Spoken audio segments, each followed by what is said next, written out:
Shalom, shalom, family. Shalom, shalom. And we at it again, y'all. We at it again. We at it again.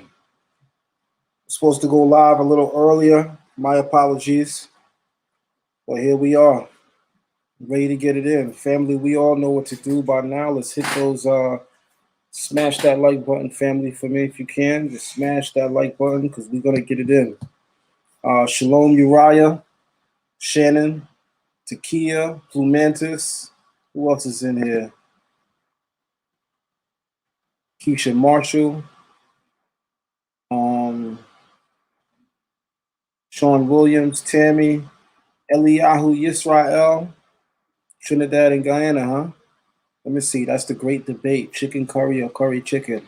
That's the great debate. Chicken curry or curry chicken? All right.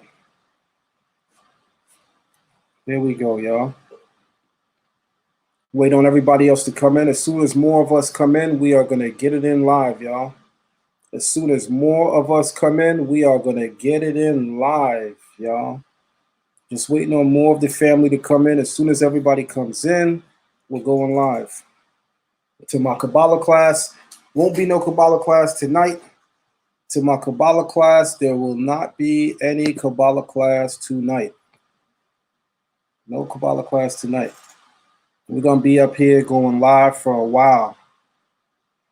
We're going to be up here going live for a while.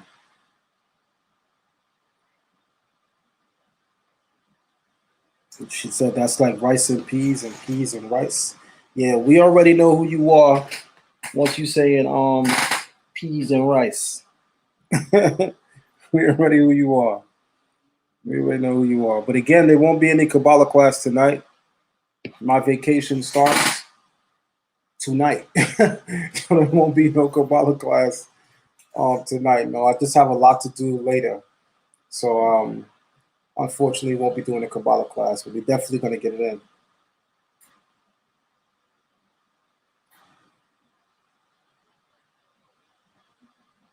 Nice. St. Kitts in Jamaica. Nice. I have some aunts that grew up in St. Kitts. St. Kitts is beautiful. Bunch of family in Jamaica. So definitely know the road. Definitely know the road. Keisha Marshall said, I would love some rice and peas. Me too. What? I would love some rice and peas right now. Some rice and peas with curry goat. Now, I like my curry goat with white rice, and I like my oxtail with rice and peas. I like my curry goat and even curry chicken. I favor white rice for that. But for oxtail or even jerk chicken, yeah, I'm going to need rice and peas. Kabbalah class will start back up, and all classes will start back up the week of July the 5th, which is the week that I return. So the week of July the 5th, that's when classes will start back up. That's when classes will start back up. To everybody coming in, let's smash that like button, family. Let's smash that like button. Big up the people, Yeah, Mr. Cass. Yeah, Mr. Cass. You should go to my SoundCloud, man. You might like some of my mixes. You should go to my SoundCloud. You might like some of my mixes. Let me see if I can show you. Mr. Cass, let me take you to my SoundCloud real quick.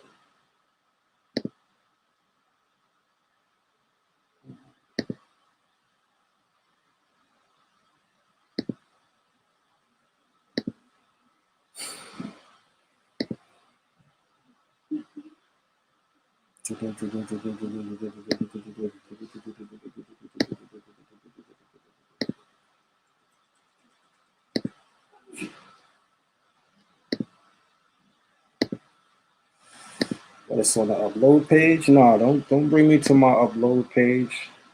Bring me to don't bring me to the upload page. Bring me to my track list. Come on, SoundCloud. Bring me to my track list. For those who know me really, really well, you know I love music. For those who know me really, really well, you know I love music. So y'all can literally come to my SoundCloud. This is my SoundCloud, guys. You can find me on SoundCloud, Zion Lexx. You can find me on SoundCloud, Zion Lexx, and I got some crazy mixes on here. Crazy mixes on here. All right, I can come up here and check out all my mixes. Your boy is well talented. I don't just read the Bible. Your boy is well talented. As Charlie Black said, multi-talented. I don't just read the Bible. I am multi-talented. All right. And I think if you like reggae music, you would love my SoundCloud. I even got some nice hip hop mixes, and I have some real nice R&B mixes. But my reggae mixes, my dancehall mixes, my foundation music, my studio one is different. Different. Remember, I'm from Brooklyn. Different. Different. All right, let me come off this page real quick, because we're gonna do some demonstration for y'all today. We're gonna do some demonstration for y'all today. I'm gonna give you guys a teaser when it comes to the language. Give you guys a teaser. I had a lot of people reach out to me lately about the classes, y'all. I had a lot of people reach out to me lately about taking my Hebrew classes. And a lot of people are enrolled in the Hebrew classes. And what I want to say is that a lot of you who don't know the language, you are missing out, y'all. A lot of y'all that don't know the language, you are missing out. Shalom, Damiel. Yeah, yesterday was fire. Yesterday was definitely fire. What's cooking today? I'm gonna take you through some passages in the Bible, which, without a strong knowledge of biblical Hebrew, we might have some issues with. So I'm gonna show you why you would want to learn biblical Hebrew. That's what today's live is about. I'm gonna show you why you want to learn biblical Hebrew. If you don't know biblical Hebrew, I'm gonna give you some reasons why you should definitely join my classes. For anybody who wants info on how to join my classes, it's all on the screen right now. It's all on the screen right now. Register for our biblical Hebrew and Torah classes at zionlex@gmail.com. At zionlex@gmail.com, y'all. It's live up there. Take advantage, guys, because the next class, next class is going to be July 2022. So if you're not in this current class right now, you got to wait a whole nother year next summer, because I have a lot of things that I'm doing from this summer on. Our classes end. These classes will end at about September-ish. And from that point on, I have so many other ventures, new ventures that I'm getting into. So the next time that I'm looking to start up a Hebrew class is going to be July of 2022. So I'm telling you guys right now, don't hit me up. Moray, when's your next class? When's your next class? Tell y'all you could jump in right now. Don't waste your time. You could jump in right now.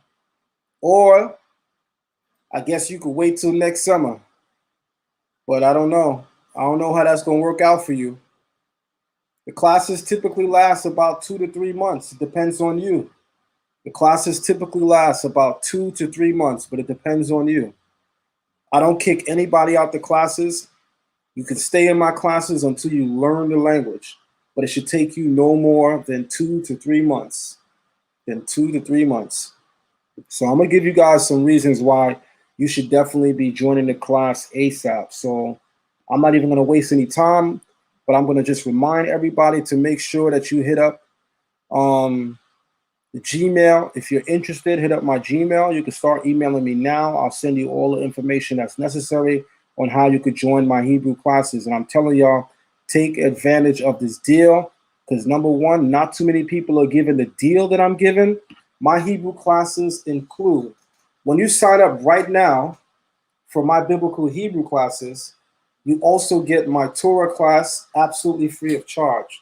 And you also get the Kabbalah class absolutely free of charge. You get 3 classes for the price of 1.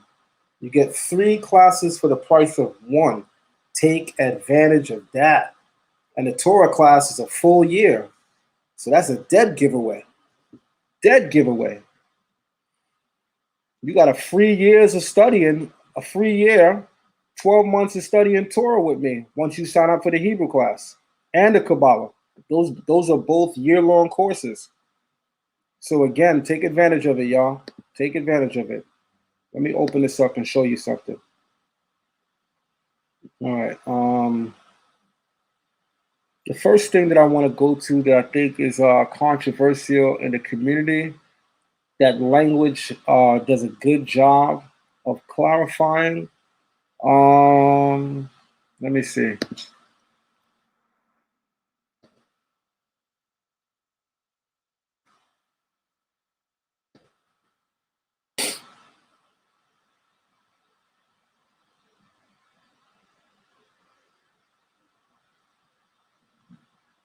Okay, let me start with Genesis 1:26.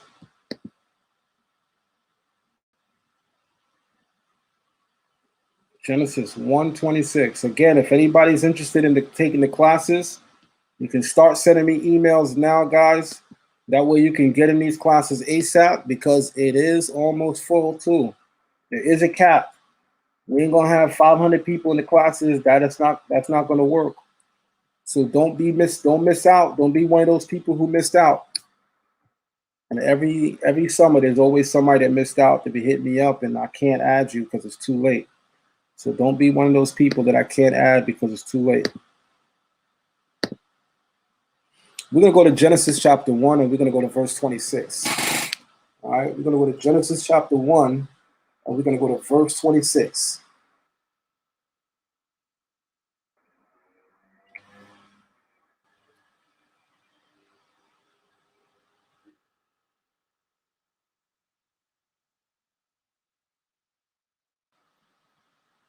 All right, so I have a question. I'm going to begin this with a question. And my question is,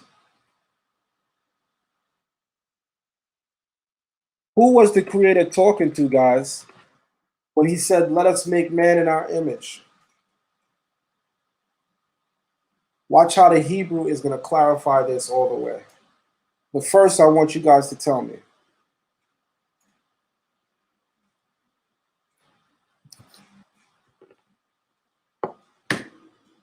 Who was the Creator talking to in Genesis chapter 1 when he said, let us make man in our image?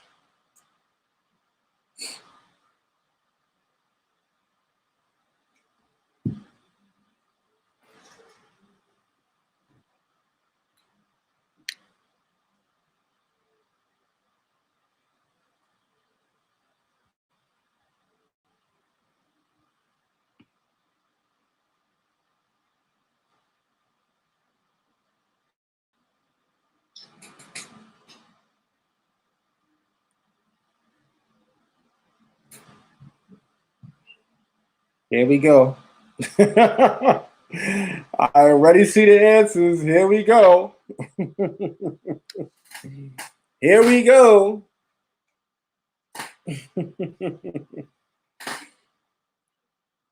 Here we go.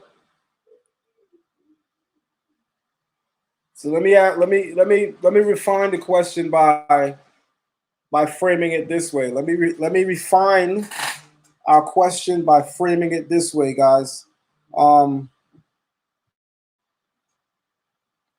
Did the Creator receive help from anyone or anything when he created the world? Thank you so much, Ronnie Laurent. Thank you so much, Ronnie Laurent. I just got your donation. Definitely appreciate it. Question, guys. Did the Creator receive help when he created the world?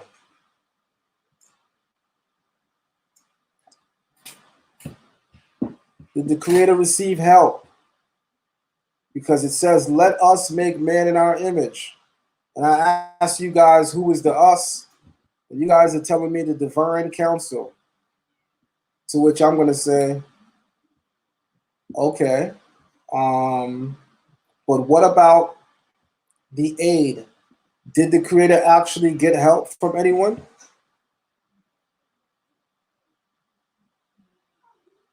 So let me ask you guys a question.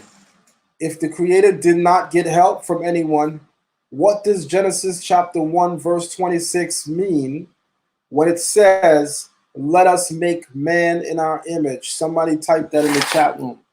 Break that down for us.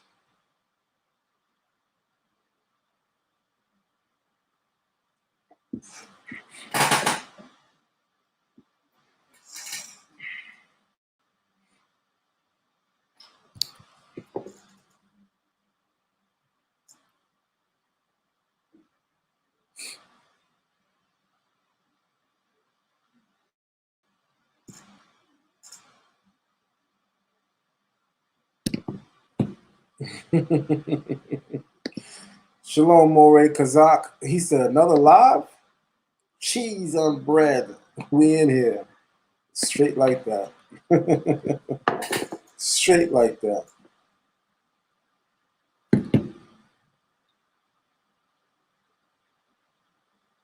The Creator was talking to himself and the host of his power. Okay. Okay.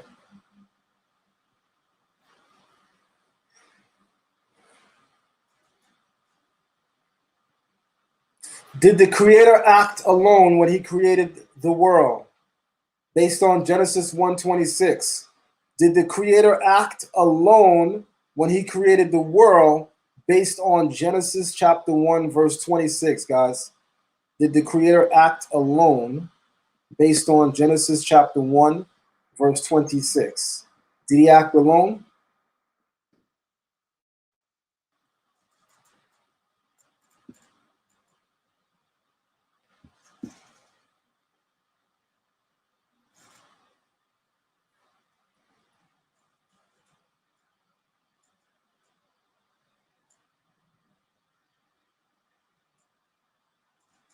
Talk to me, family.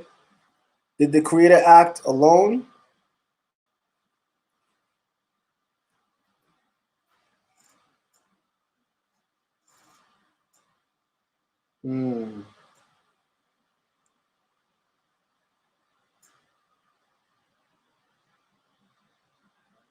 Just by the answers, y'all, I could definitely tell you, y'all should be in the Hebrew class. Just from the answers I'm seeing, I could definitely tell you, y'all should be in the Hebrew class. Because the language makes this clear. The language makes it absolutely clear who was doing anything. The language makes it absolutely clear who was doing anything. So I'm going to ask you guys again.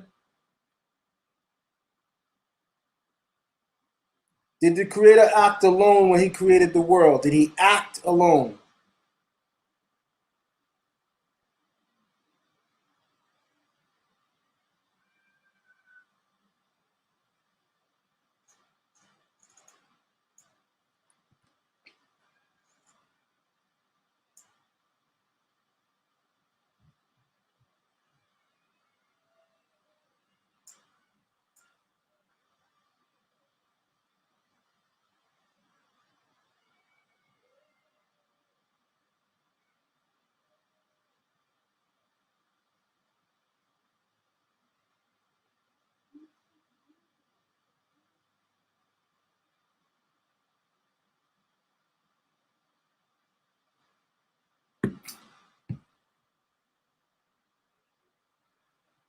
See a lot of conflicting answers.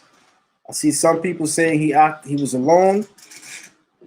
See a lot of conflicting answers. But let's go to the language. Let's go to the language.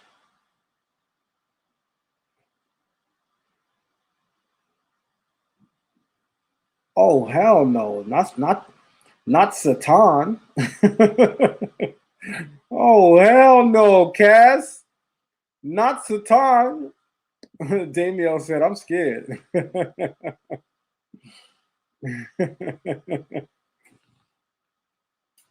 All right. All right. Let's see what the language says. The English says, let us make man in our image, after our likeness. They shall rule over the fish of the sea, the birds of the air, the cattle, the whole earth, and all the creeping things that are upon the earth. Right?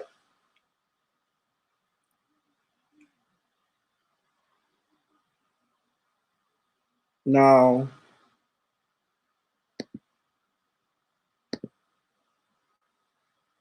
let's examine it more closely.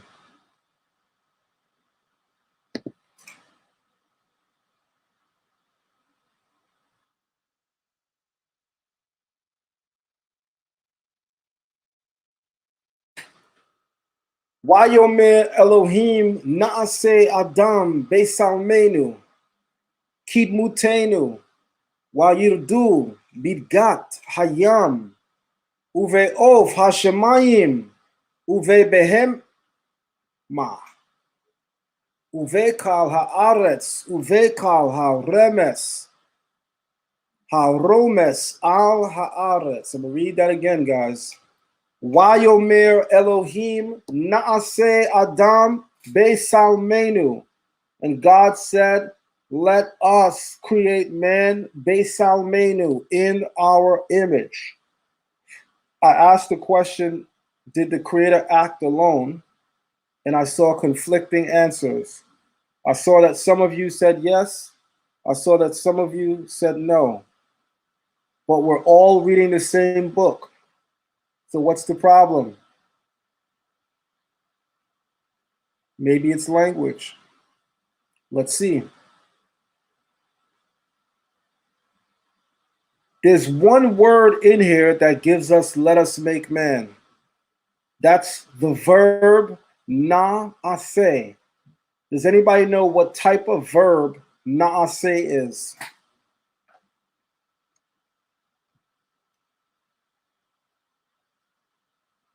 What type of verb is na'aseh?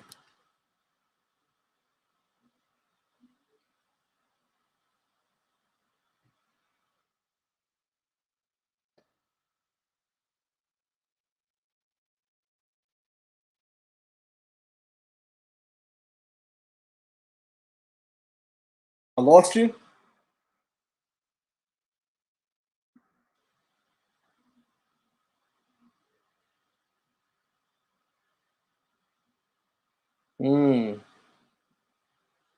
I'm glad I'm doing this show. I'm glad I'm doing this show because this show is going to tell you that you definitely need to join the Hebrew class. Does anybody know? Is it from Asa? No. When I say what type of verb is it, what type of verb is it? I'm talking about how do we classify the verb that's used here in the language, not how it's defined. How do we classify this verb? All of your answers are proof that y'all should definitely be in my Hebrew class. No, it's not the Pa'al. All of your answers are proof that you should definitely be in my Hebrew class.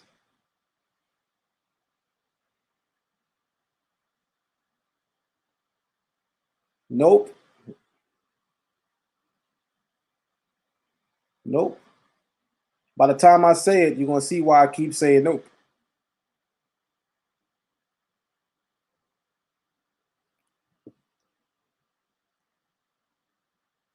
What if I told you that your answers aren't even close?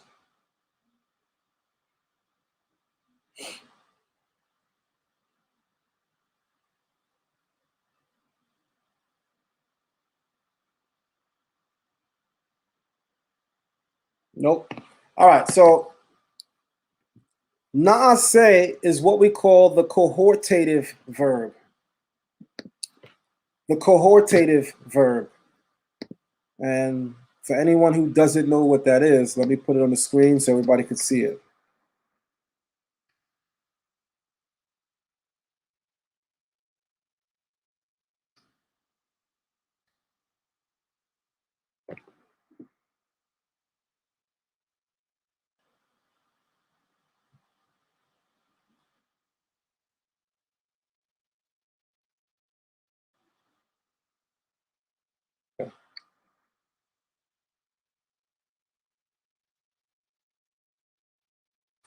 The cohortative mood is a first-person imperfect form that has both plural and singular manifestations.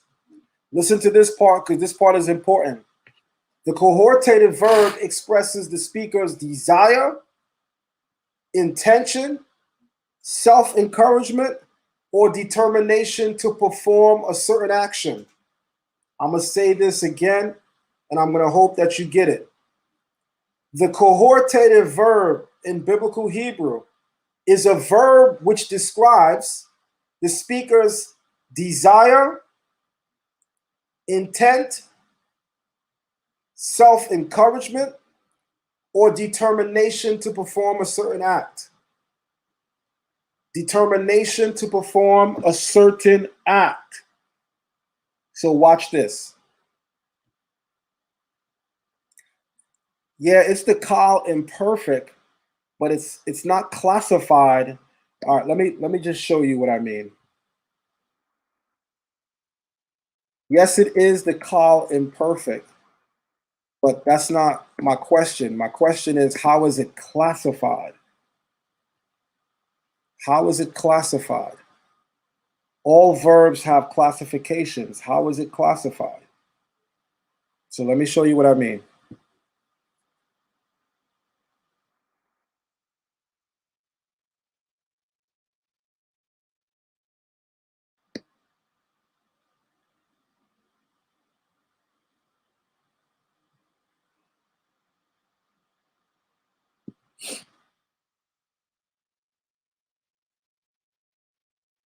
Smash that like button on your way in, family.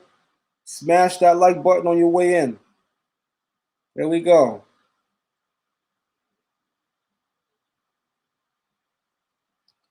Here is the verb right here. Naaseh. Matter of fact, let me make it a little smaller. That's too big. Make it a little small. That was too big. The hell?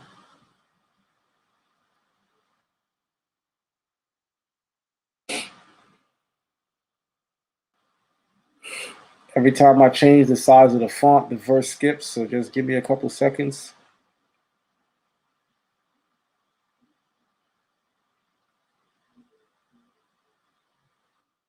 Okay, this is the verb naaseh. Yes, it says kal imperfect. Yes, it says that. But the question was, how is it classified? So watch when I click on the blue. Do you guys see that it says cohortative right there? Soon as I click on it, a bar appears on the screen that lets you know it's the cohortative verb. Can everybody see that?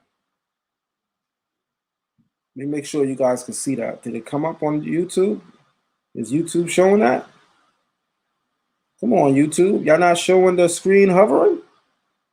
What? What? All right, I'll just take a screenshot of it from my conjugation book.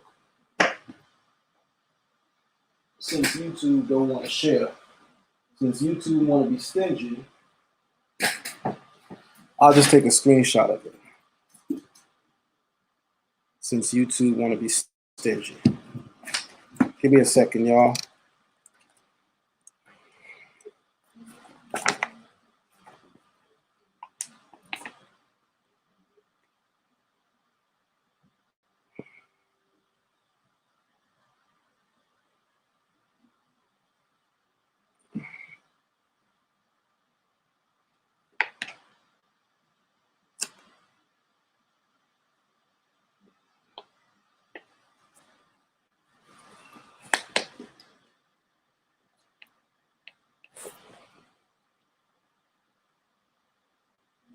All right.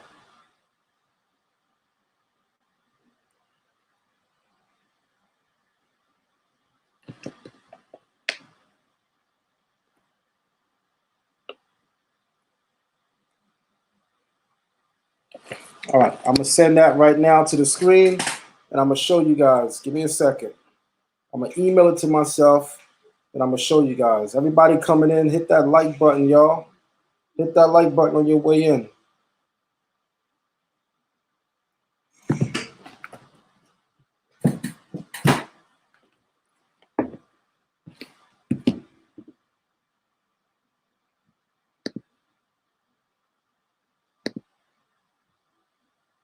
Shalom, Northern Bell, Eris, Coy Walker, EJ Mitchell, Jacolia. Shalom, shalom, family. Shalom, shalom. All right, let me go to my email and let me show y'all what I was talking about. To everybody newly coming in, make sure y'all hit that like button on your way in, guys. To everybody newly coming in, make sure you hit that like button, guys, on your way in.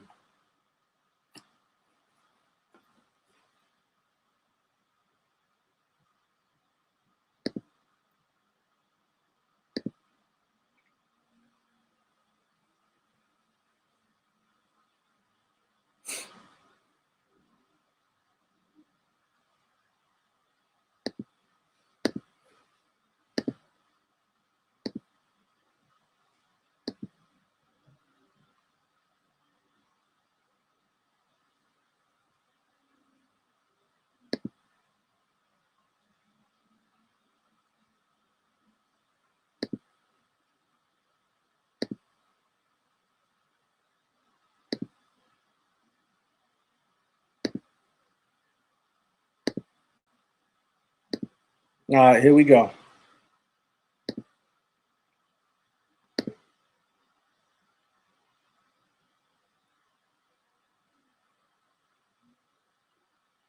Here we go.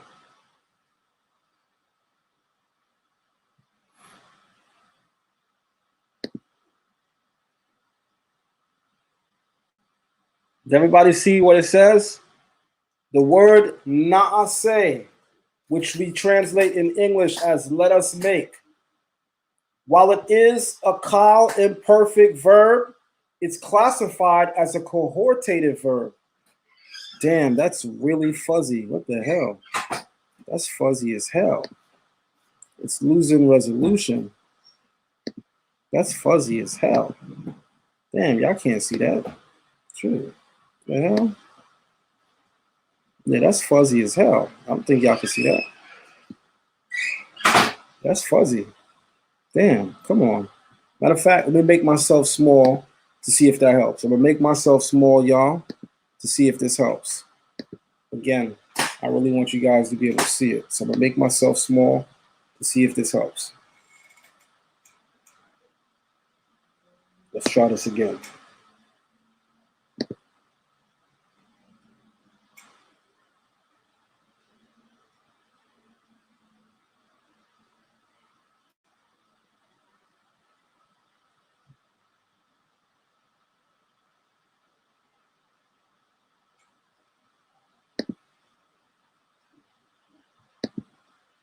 There we go.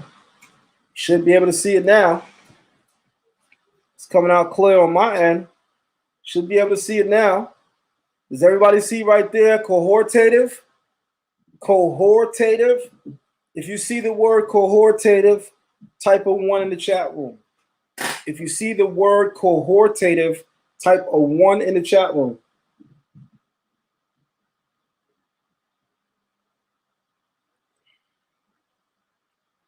All right, perfect. Perfect. Perfect. Everybody can see that. That's good. Everyone can see that. That's good. So now let me explain to you exactly what that is. So once again, the cohortative verb, right, is descriptive of the speaker's desire, intention, or determination to perform an action. In other words, whenever a cohortative verb is used in dialogue, even though it's one person addressing a group, and it seems like the group is being included, the group was never necessarily intended to be included in the speaker's actual intent or action. And I'll give you an example of what I mean by that. If I was to scoop up all 70 of you right now, because they just invented a 70-seater Maybach. I don't know. And I scoop up all 70 of you right now on the live. But before we actually get in the Maybach, the 70-seater Maybach, I say to everybody, come, let's go for a drive. Common sense, guys. If I say to a group of people, let's go for a drive, that don't mean all of y'all get to drive my car. But it does mean you get to come along with me. What it does mean is that you're co-signing that I want to go somewhere with you. That's what it means. The cohortative verb, when addressing a group, it expresses the speaker's desire, intention, or determination to perform an action. No one else. No one else need be included in the action, but they are included in the dialogue. Major difference. They're not included in the action, but they're included in the dialogue. I'm going to say that again in case anybody missed it. A cohortative verb is descriptive of the speaker of the sentence, right? Expressing a desire, will, or intention to perform some kind of act. And even though they're addressing, in this case, a multitude, the intent is not that the multitude be included in the act. The intent is that the speaker is included in the act, but the speaker considers the multitude's opinion valuable enough to invite them in the dialogue about the speaker's intention to do something. Not that the multitude is going to act and do anything. That's a cohortative verb. We got to go back to school all over again when we read the Bible, guys, because you'll look at Genesis chapter 1, verse 26, where it says, ooh, let us make man in our image. And everybody thinking with an English mindset is automatically going to say, oh, wow, somebody was with God helping to create man. No, that's not what it means. This is why you had better learn the language, because the verb is naaseh. As we saw earlier, the verb naaseh is a cohortative verb. It's a cohortative verb. And a cohortative verb is expressive of the speaker and his desire, will, or determination to perform an action.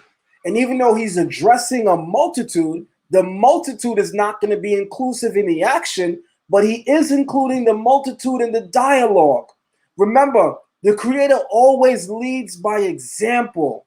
Always leads by example. And one of the deepest things about Genesis chapter 1, verse 26, one of the deepest things about Genesis chapter 1, verse 26 is while the Creator is about to create man, he's also simultaneously teaching all future men something. I'm going to say that again in case you missed it.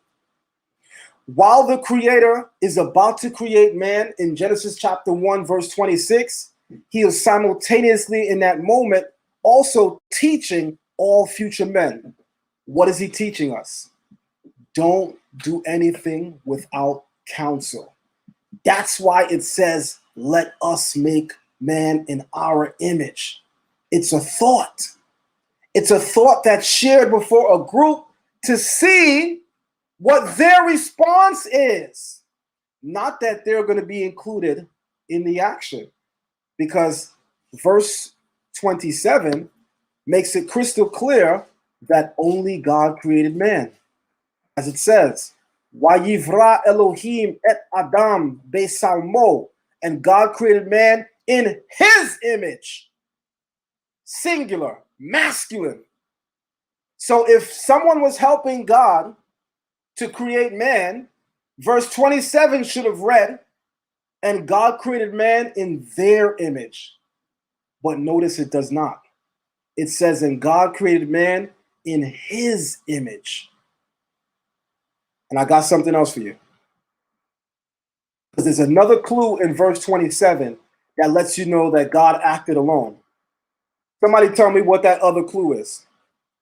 What's the other clue in verse 27 that lets us know that God acted alone? What's the other clue in Hebrew? Somebody tell me.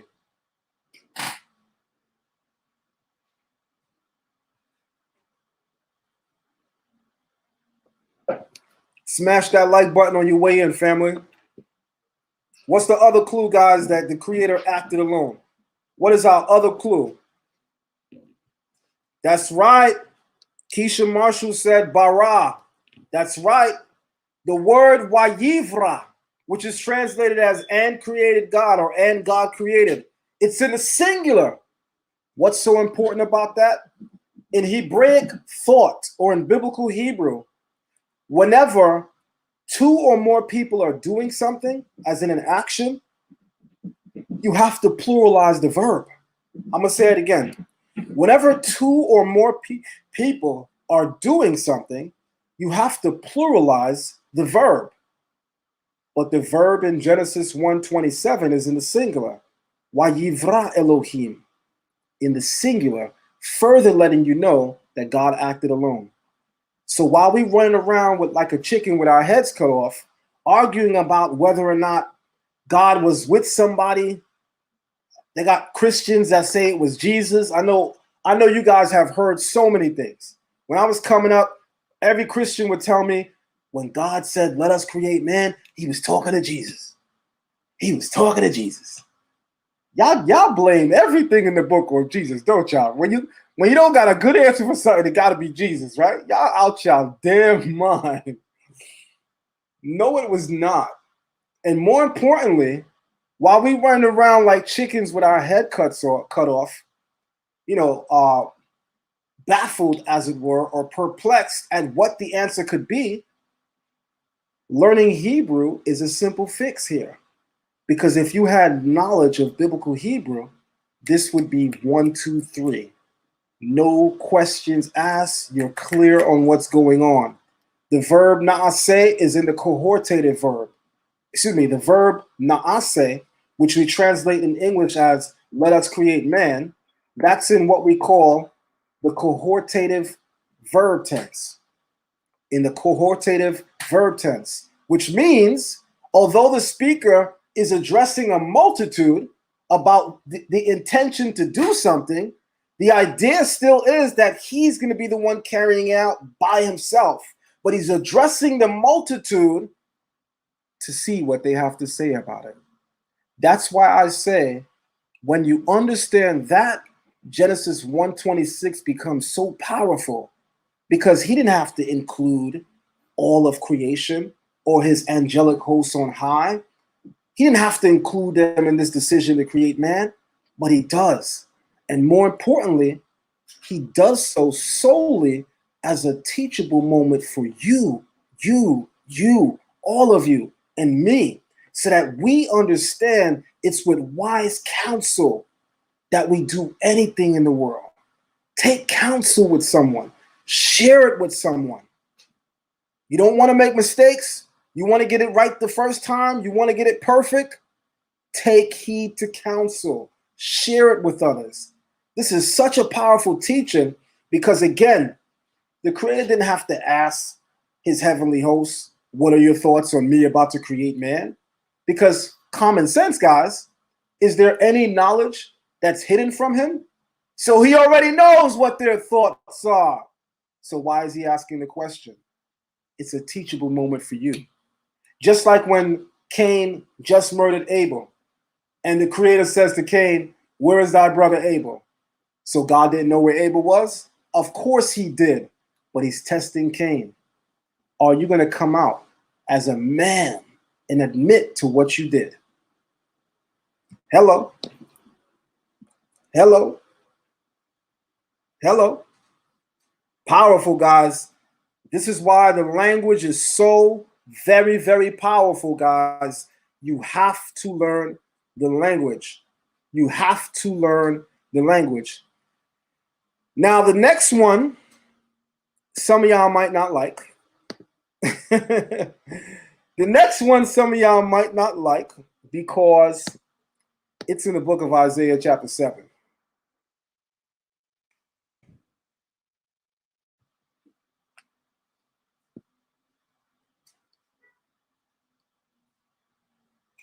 The next one y'all might not like because it's in the book of Isaiah chapter 7.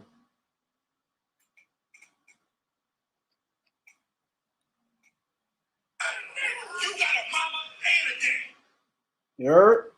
The next one y'all might not like because it's coming from the book of Isaiah, chapter 7, verse 14.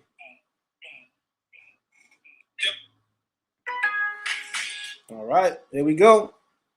There we go.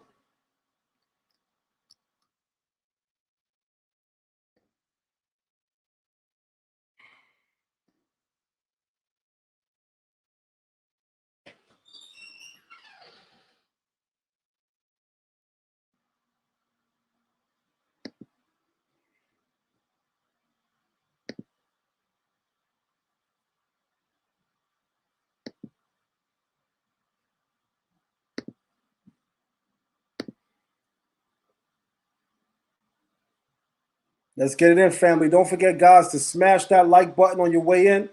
Don't forget, family, to smash that like button on your way in, y'all. Don't forget to smash that like button on your way in, y'all. The haters be big mad. They come with 12 dislikes, and we got 400 likes. The haters be big mad, y'all, because they come with their little punk ass 12 dislikes, and we got 500 likes. Oh, man, people are sad, man. People are sad. Smash that like button, family. Smash that like button, y'all.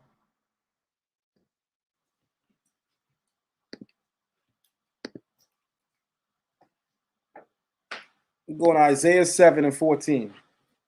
Isaiah 7 and 14. It's in the back.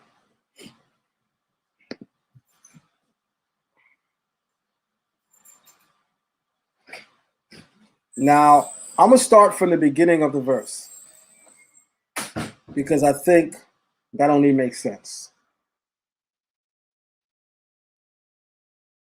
We started at Isaiah chapter 7, guys.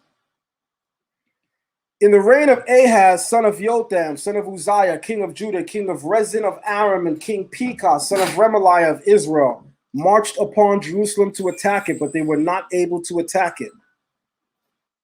Now, when it was reported to the house of David that Aram had allied itself with Ephraim, their hearts and the hearts of their people tremble as trees of the forest sway before a wind. But the Lord said to Isaiah, "Go out with your son, Shir Yashuv, to meet Ahaz at the end of the conduit of the upper pool by the road of Fuller's Field, and say to him, be firm and be calm. Do not be afraid and do not lose heart on account of those two smoking stubs of firebrands, on account of the raging of Rezin and his Arameans and the son of Remaliah." What's going on for those that don't know the story? The Creator sends Isaiah the prophet to strengthen the heart of the king of Judah, and his name is Ahaz. At that time in history, there's an alliance being forged against the king of Judah by Rezin, who is the king of Syria, and by Pekah, the son of Remaliah, who is the king of the northern tribe. So remember, at one point, guys, the 12 tribes of Israel, there's a split. You have 10 tribes in the north, and you have Judah and Benjamin in the south. Well, the king of the north, of the northern 10 tribes, allied himself with a Syrian king, against the king of Judah. And the king of Judah is big afraid. So the Creator sends the prophet Isaiah to let him know that the Creator has strengthened him and he has nothing to worry about. He has strengthened him and he has nothing to worry about. I'm going to continue reading. And I also have my dictionary ready because I'm about to drop a bomb on y'all.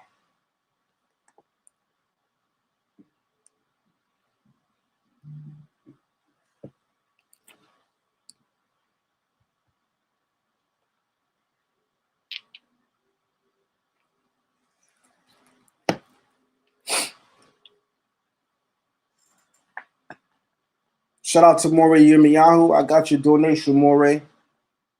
100 as always. Thank you very much, Moray. All right, here we go.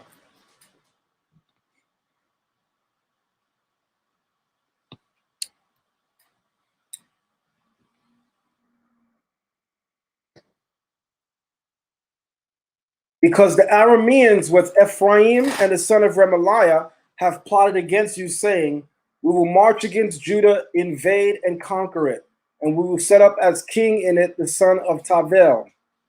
The Lord, thus said my Lord God, it shall not succeed, it shall not come to pass. For the chief city of Aram is Damascus, and the chief of Damascus is Rezin. The chief city of Ephraim is Samaria, and the chief of Samaria is the son of Remaliah.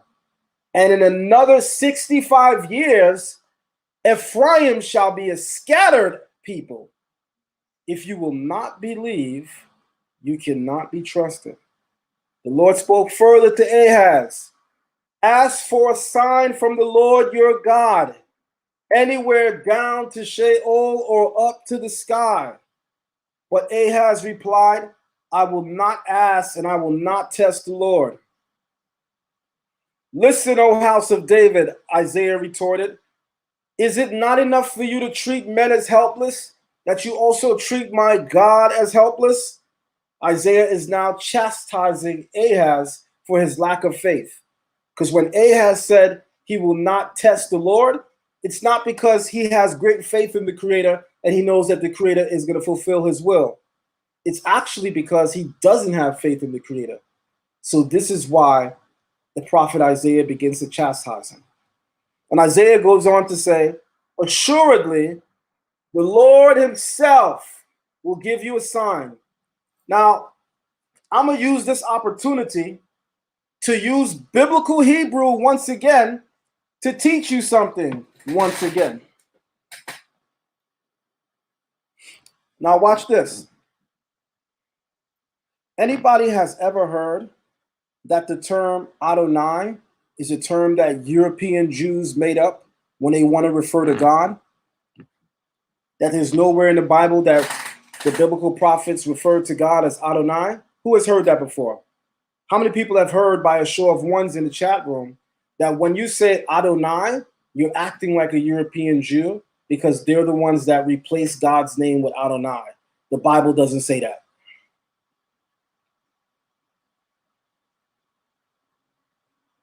How many people have heard that before by a show of ones?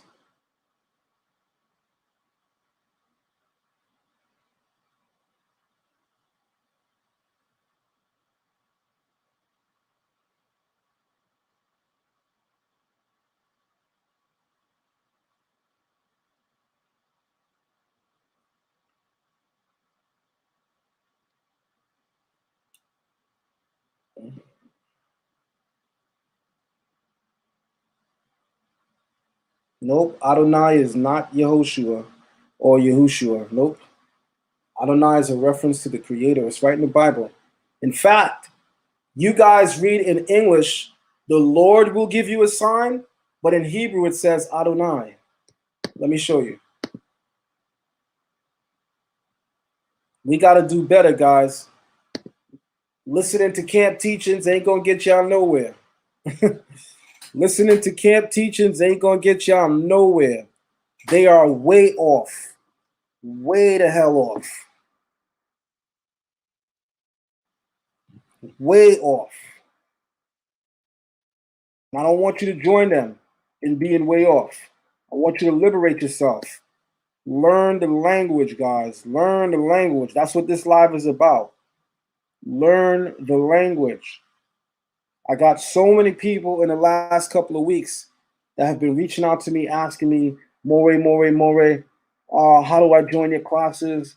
You know, why would I want to learn the language? Here's your opportunity to have all those questions asked.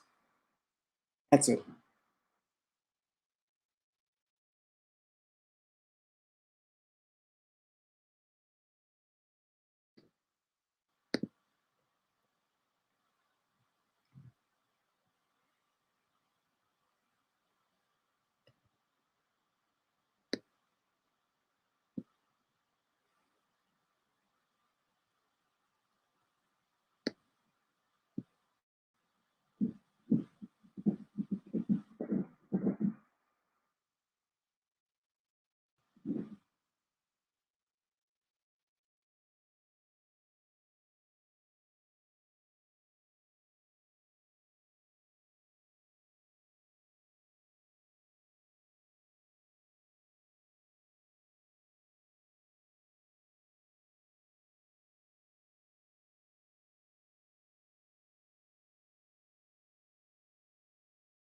Okay, verse 14 says, therefore,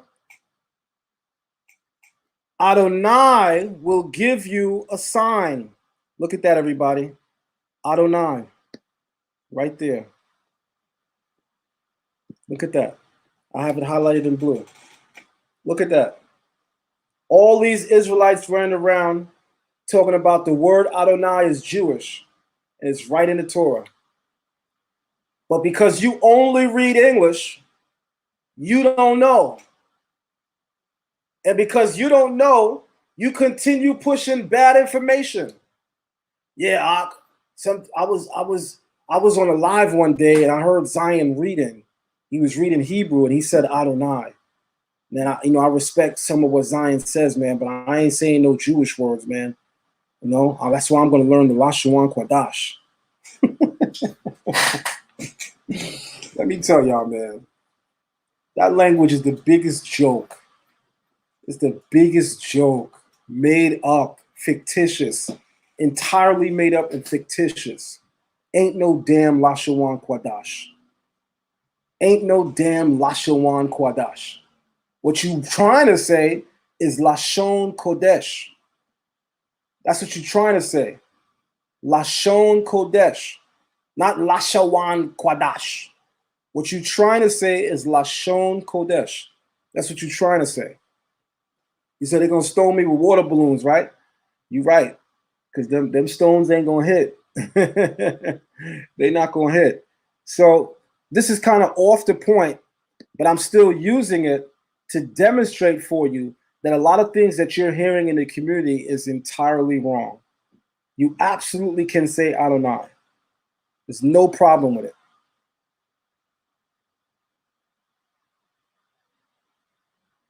Nope, Adonai is not Lord for Yahusha. Again, way off. Way off. Adonai is used throughout the Old Testament to refer to the Creator. And furthermore, how is Yahusha giving Ahaz a sign? That doesn't even make sense within the sentence. If you think or thought that Adonai is a reference to Yahusha, or let me just say it the way I know it. If you think it's a reference to Yeshua, it wouldn't even make sense within the context of the sentence. So you're saying then Isaiah said Yeshua himself will give you a sign? See how our logic that we use don't make no sense? Whoever Google me or Google me, whoever Google me is, I have a whole video on that. So you can go on my YouTube page and you can watch the video. I have a whole video on whether or not Ahaya is the true name of the Creator. I have a whole video on that. So if you're interested in hearing my answer, you could go to my YouTube page, go in my videos, and you can search for it. It's right up there. But again, Adonai is not a reference to Yeshua. It is not a reference to Yeshua. And this is the exact reason why I'm doing this live. Just by hearing the answers y'all saying, I can tell you right now, you need to seriously learn biblical Hebrew. Yes, Keisha Marshall, there's a difference between Adonai and Adoni.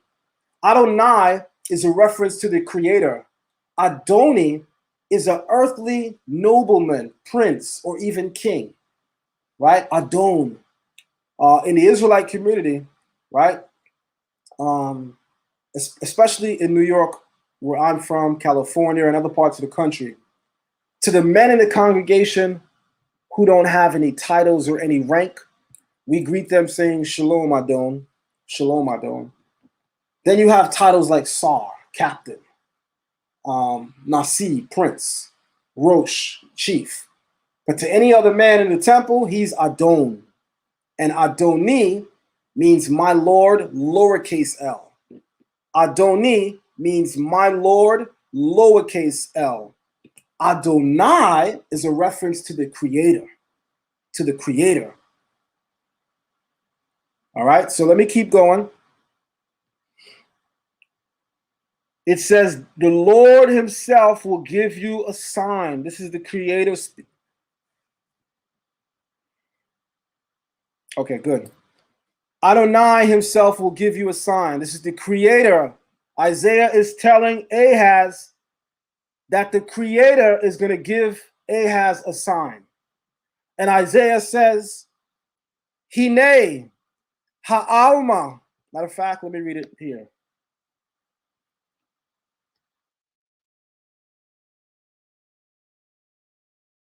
Okay.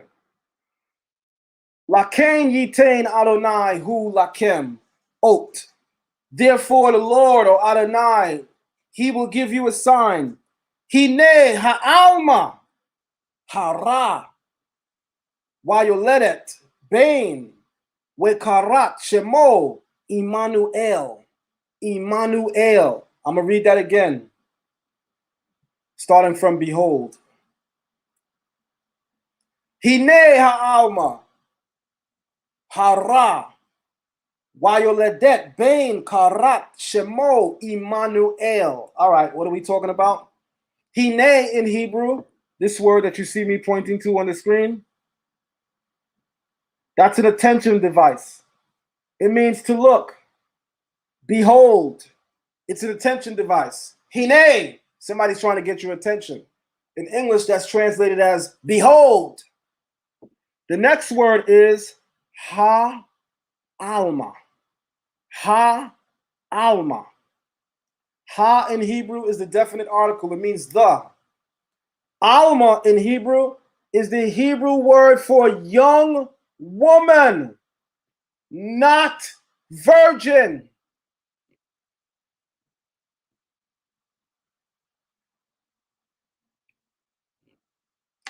Isaiah 7:14 is not talking about a virgin birth, guys. That is Christianity. That is not the Torah. Isaiah 7:14 is not talking about an immaculate conception, nor a virgin birth. The term that is used to describe this woman is ha'alma, which is the Hebrew word descriptive of a young woman of marriageable age. This word does not let you know if she is a virgin or not. It just lets you know she is a young woman of marriageable age. But when the Torah wants to stress that a woman is a virgin, the Torah employs the term betula. And let me show you.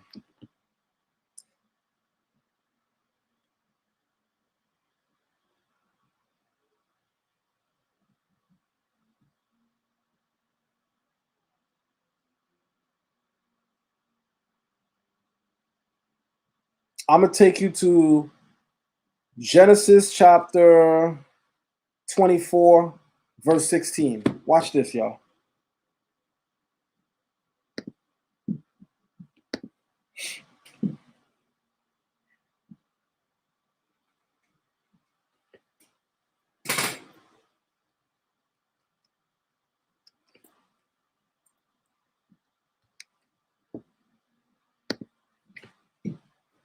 Learning biblical Hebrew clarifies a lot of the silly arguments that we have with each other.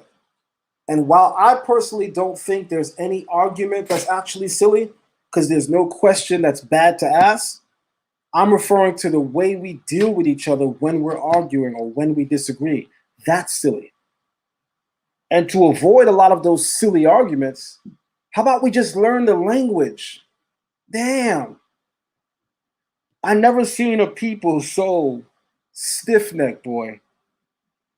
When I used to read the Bible, much early on in my journey as an Israelite, I used to say, I can't believe that our ancestors were so stiff-necked, man. That's crazy. They ain't listening. They ain't listening. They ain't listening. Till I started growing in the Israelite community, more years, longer journey, looking around and realizing this is the same people from the book, boy. The people I'm around right now are the same people from this book. Just like our ancestors were stiff-necked, didn't want to listen, could nobody tell them they was wrong and they always right? That's the same generation right now. I could tell you guys one thing I don't like as a pet peeve is wasting my time. I could tell you guys there's one thing I don't like as a pet peeve is wasting my time. And let me share a story with you. I can remember when I first joined social media, Facebook, 2009.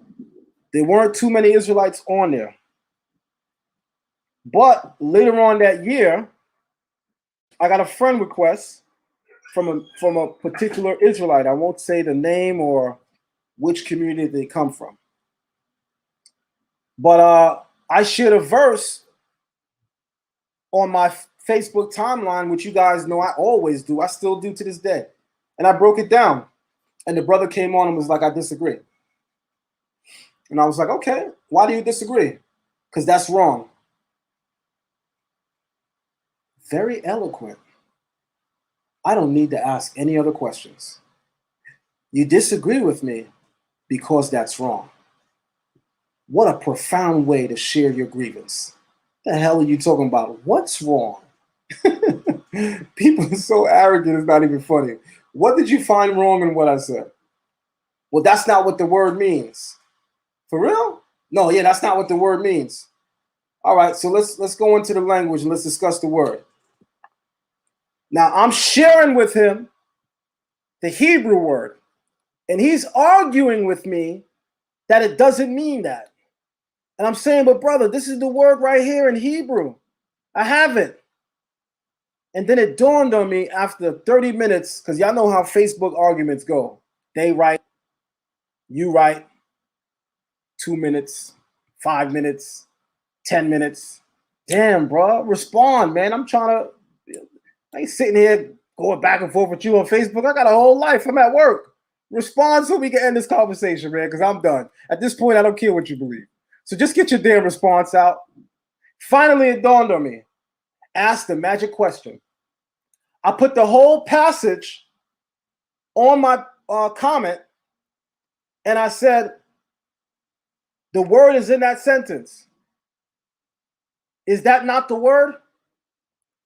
Guys, after 45 minutes of going back and forth with this person, you know what he had the nerve to tell me? I don't read Hebrew.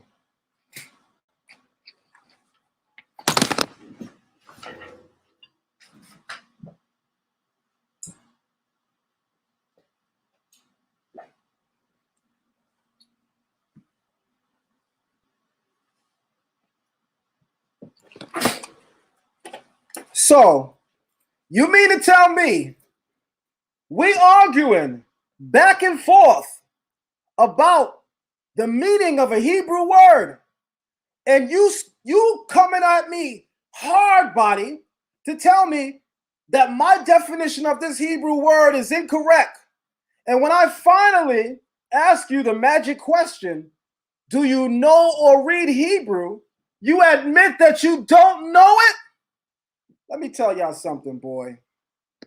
The arrogance in the Israelite community is astronomical. The arrogance in the Israelite community is astronomical. Insane. Insane. You got Israelites that will argue with you about what's written in the book and never read the damn book. You got Israelites that will argue with you about the meanings of Hebrew words and will still admit they don't know Hebrew. The arrogance in the Israelite community is astronomical. No humility whatsoever, guys. No humility whatsoever. No common decency, no humility at all. Telling you, man. Telling you, man. And it's a shame, shame, shame. It's a shame, y'all. It's a shame. Let me get back to the lecture, man. Let me get back. I was so pissed off that day because there were a couple of things I was putting to the back burner to engage with this person, for them to finally tell me, why are you showing me that? I don't read Hebrew. And so what? Just because I don't read the Hebrew, I can read the English. Are y'all hearing me? Hold on, let me switch back to me being big. When the revelation finally came that he don't read Hebrew, you know what he said? The Most High knew that I was going to wake up in America and know English, so then I don't need to know Hebrew.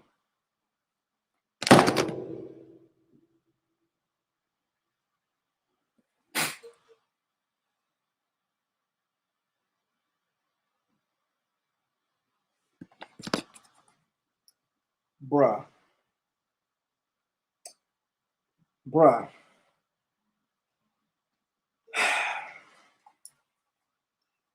The Most High knew that I was going to wake up in America. In America, we speak English. So it don't matter that I don't know the Hebrew. The Most High made sure that we have English translations.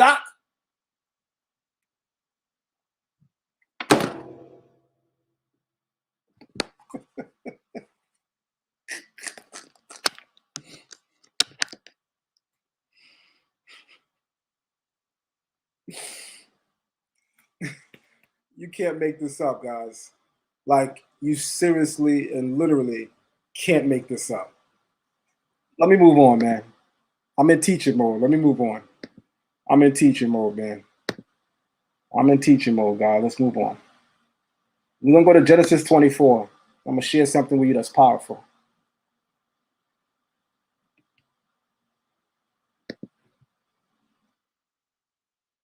Yeah, he's special. He's special.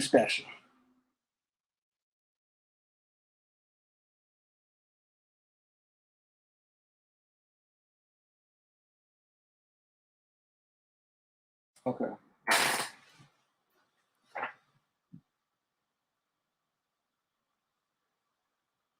Okay. All right. Let me take you to Genesis 24, guys. Let me empower you with something.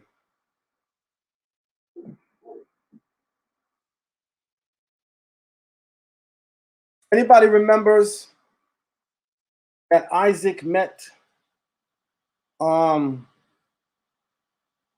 Rebecca? Anybody remembers that Isaac met Rebecca?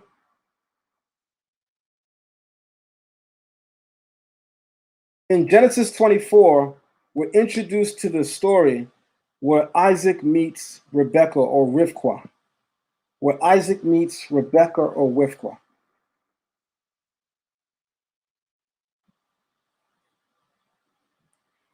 Hulk smash that like button, family. Hulk smash that like button, family. Also, guys, don't forget, support the platform. The PayPal is up. The Cash App is up, guys. Please support the platform, guys. Please support the platform. Here we go.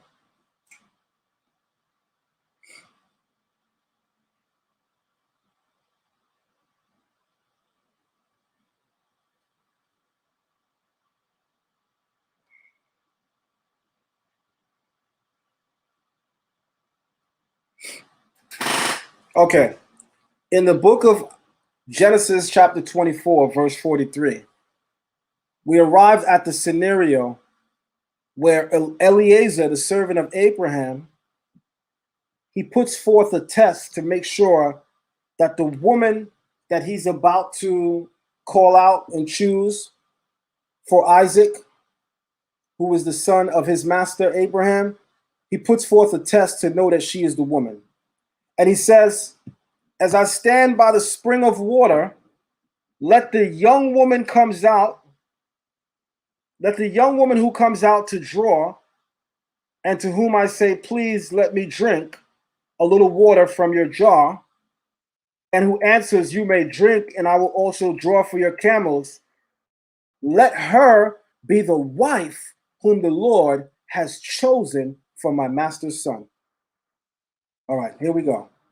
In that particular passage, guys, there's a word employed, and the word is in Hebrew, Alma. It's right here. Alma. Alma. I just highlighted it. And then I highlight it again. Alma.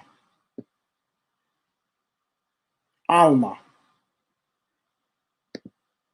That's the word, guys. Alma. All right? Alma. Ha'alma. Ha'alma. Ha'alma in Hebrew is a young woman. Ha'alma in Hebrew, guys, is a young woman. That's it. It doesn't say anything about her sexual status. Doesn't say how many men she's been with or whether she's been with no men. It's just simply a young woman of marriageable age. Now, while it is possible to be fair and transparent, while it is possible, especially in an Israelite setting, that a young woman of marriageable age is a virgin, that's not always the case. Because we have several laws in the Torah that let us know that even young daughters go out and lose it early. So just because somebody's young, as we all already know, don't mean they're a virgin. So that means if Isaiah 7:14 needs to stress that the woman who is bringing forth Emmanuel is a virgin, then it has to employ the Hebrew word for virgin and not simply young woman. And to prove my point, I'm going to use the same chapter. Because Rebecca is called here both a young woman and a Betula. And that's extremely powerful. Because think about it. If the word Alma on its own automatically lets you know that the woman is a virgin, then how come in Genesis chapter 24, verse 16, when Rebecca was described first, the Torah says she is a Na'ar, a maiden. Tovat, Mare, Me'od. She is a very beautiful maiden. Then the Torah calls her Betula, Ish Lo Yada'a, whom no man has known. Why did the Torah had to tell us that Rebecca was a Betula, the Hebrew word for virgin, when in verse 43, it calls her a young woman? I hope you guys are getting the common sense in what I'm saying. If the word Alma already indicates that she's a virgin, then there's no reason to use the term Betula to describe her as a virgin if the word Alma automatically means she's a virgin. The fact that Genesis chapter 24 employs both the word Alma and the word Betula lets you know they don't mean the same thing. Because when the Torah wanted to call her a young woman, it called her Ha'alma. But when it wanted to let you know that she was a virgin, it called her Betula. Now watch this. In Isaiah 7, every Christian says, this is the prophecy of the virgin birth. Okay. So if this is the virgin birth, why is the Hebrew word here Ha'alma? If this is the virgin birth, why is the Hebrew word that is used here, why is that the Hebrew word Ha'alma, which we just saw has nothing to do with a woman's virginity? The only thing that Ha'alma tells you is that we're dealing with a young woman of marriageable age, but it says absolutely nothing about her sexual status, whether she has known men or not. If you're following what I'm saying, put some fire emojis in the room. If you're following what I'm saying, put some fire emojis in the room, y'all.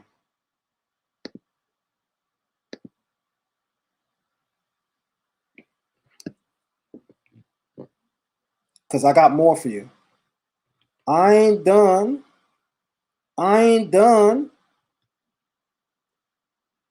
That was just a love tap. The bomb is coming. That was just a love tap, guys. The bomb is coming. And when I drop the bomb, boy, don't stand nowhere near it.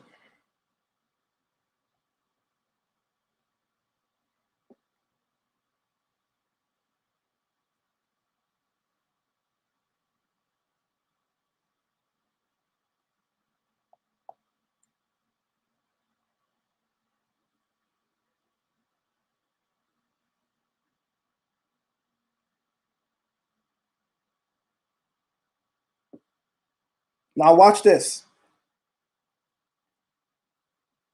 If this verse is trying to teach us that the woman in question is a virgin, guys, then it has to use the term Betula, which is the Hebrew word for virgin.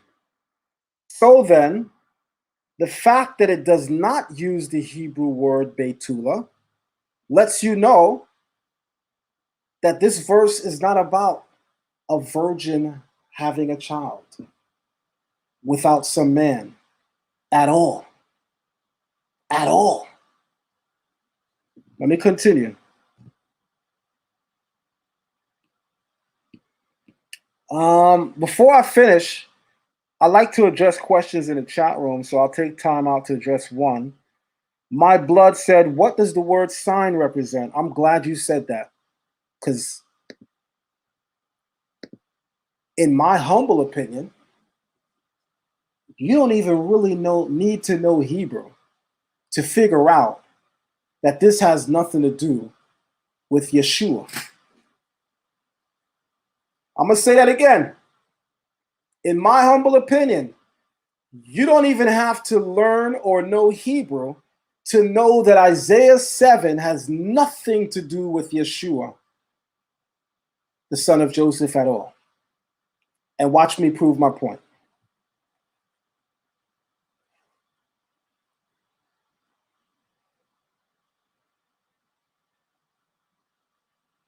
The Lord spoke further to Ahaz. Remember what we read earlier, guys, for those who forgot. The king of the north of the 10 tribes of Israel joined in alliance with the king of Syria against Ahaz, the king of Judah. And God is neither with the king of Syria or the northern king of the 10 tribes, but he is absolutely still with the kingdom of Judah. So he sends his prophet Isaiah to go and strengthen the heart of Ahaz. And he says to Ahaz, do not worry about these two, for in 65 years, they're going to be cut off and dead. They're going to be scattered. All of the 10 tribes in the north will be cut off and scattered. They won't even be here anymore. So don't worry about their cheap threats, because I'm about to do away with them. Then God says, through the prophet Isaiah, ask for a sign of the Lord your God. God is speaking through the mouth of Isaiah to Ahaz. And God is saying to Ahaz, Isaiah is saying to Ahaz, ask for a sign from the Lord your God that this thing will be fulfilled. And of course, Ahaz says he will not ask nor tempt. And then Isaiah says, assuredly, the Lord himself will give you a sign. Will give who a sign? Ahaz. Common sense, guys. The sign that God has to give is for Ahaz to believe that the king of Syria and the king of Israel is nothing he has to be worried about or afraid of. So God says through the mouth of Isaiah the prophet that he will give Ahaz a sign. And he says, the young woman is with child, about to give birth to a son. Let her name him Emmanuel, which translates God is with us. By the time he learns to reject the bad and choose the good, curds and honey will the people be eating. Before the child knows to reject the bad and choose the good, the ground whose two kings you dread shall be abandoned. So let me just give you guys some common sense real quick.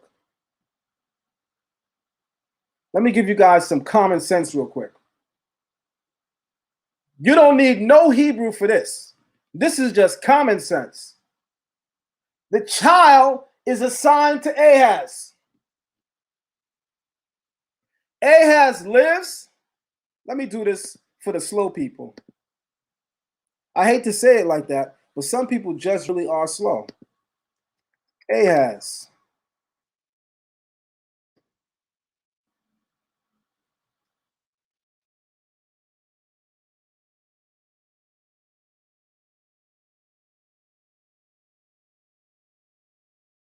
Ahaz lives in the 8th century BCE. He was the king of Judah from 735 to 720 BC. He lives again in the 8th century BCE. Now let's go back to what Isaiah said. The child, Emmanuel, is a sign to Ahaz. Let me say that again.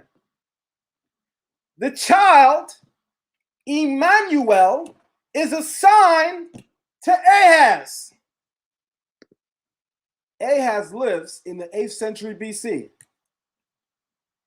So guess what? You don't need no Hebrew for this one. Because how could Yeshua or Jesus be the Emmanuel, the child, as a sign when Ahaz lives 800 years before Jesus and they never met?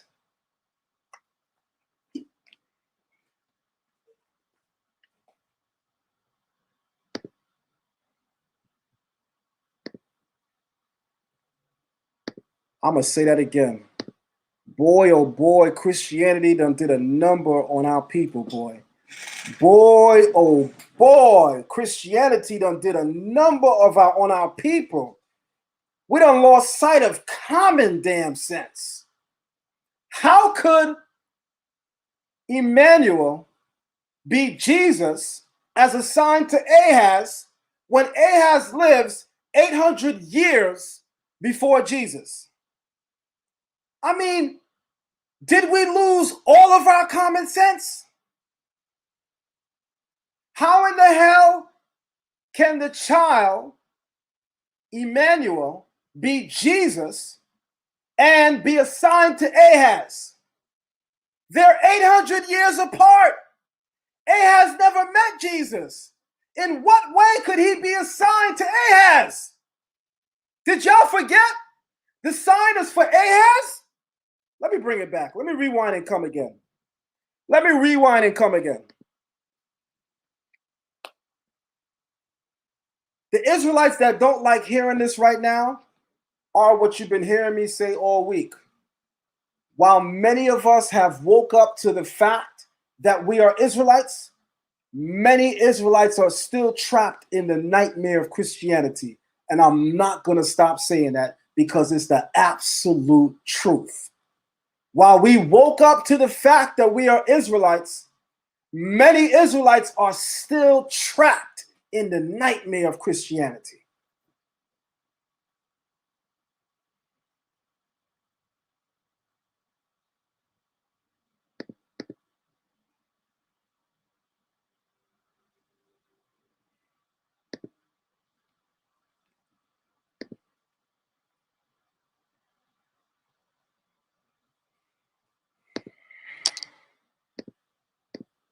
Let's do this again. Let's do this again. Let's do this again, y'all.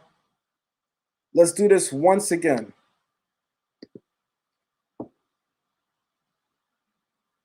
And I'm going to try my hardest to make it as easy for you as possible so that there's no way you can't get it.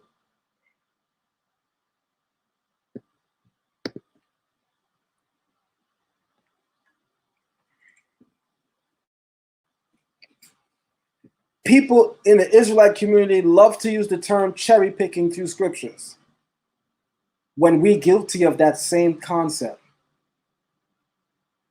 Bro, it says it right here. Behold, a virgin shall conceive and shall bear a son and shall call his name Emmanuel. This is the prophecy of Jesus. No, it's not.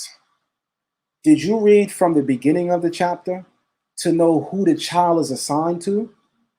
No, you didn't. You did exactly what you be saying people do on Facebook. You cherry picking. Watch this. I just got the English up. Because for this, you don't need to be a Hebrew wizard. All you need is a little bit of common sense. Un poquito. Just a little bit of common sense. And it came to pass in the days of Ahaz, the son of Jotham, that Rezin, the king of Syria, and Pekah, the son of Remaliah, king of Israel, went up toward Jerusalem to war against it, but could not prevail against it. And it was told to the house of David, saying, Syria is confederate with Ephraim, the northern tribe. And his heart, the heart of Ahaz, was moved, and the heart of his people, as the trees of the wood are moved with the wind. They were scared, shaking in their pants. Then said the Lord to Isaiah, go forth now to meet Ahaz, you and Shear Yashuv, your son, at the end of the conduit of the upper pool in the highway of the fuller's field, and say unto him, take heed, be quiet, and fear not. You a king, stop acting like a girly man. You a whole king, stop acting like a girly man. Gird your loins together. Fear not, neither be faint-hearted. For the two tails of these smoking firebrands, for the fierce anger of Rezin with Syria, and the son of Remaliah. Because Syria, Ephraim, and the son of Remaliah have taken evil counsel against thee, saying, let us go up against Judah, vex it, and let us make a breach therein for us, and set a king in the midst of it, even the son of Tavel. Thus said the Lord God, it shall not stand, it shall not come to pass. For the head of Syria is Damascus, and the head of Damascus is Rezin. And in 65 years, or in 65 years, which is 65 years, shall Ephraim be broken. The northern tribes are about to be scattered in another 65 years. What you worried about? And the head of Samaria, the head of Ephraim is Samaria, and the head of Samaria is Remaliah's son. If you will not believe, surely you shall not be established. God is telling Ahaz, if you don't believe, you, meaning your children, your line, will not be established. You have to have faith, imuna, in the Creator to continue that royal line.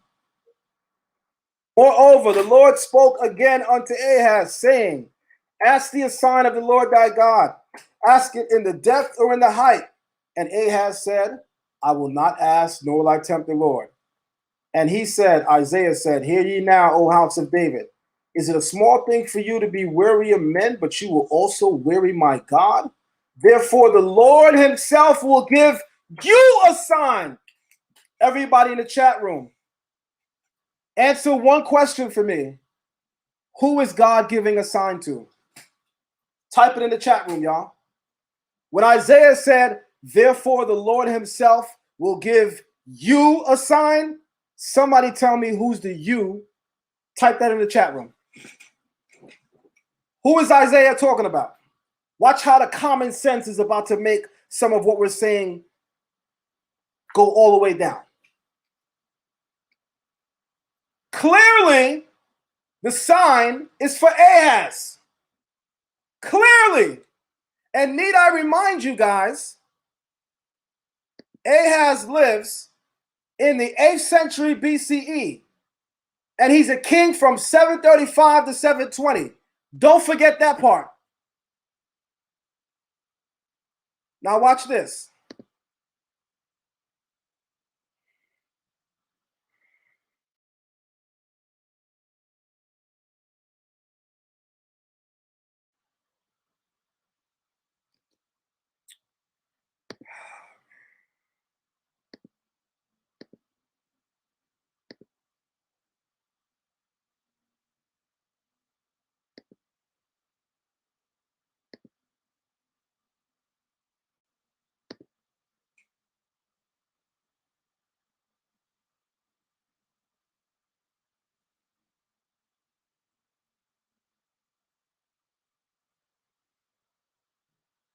All right, let me get back to work.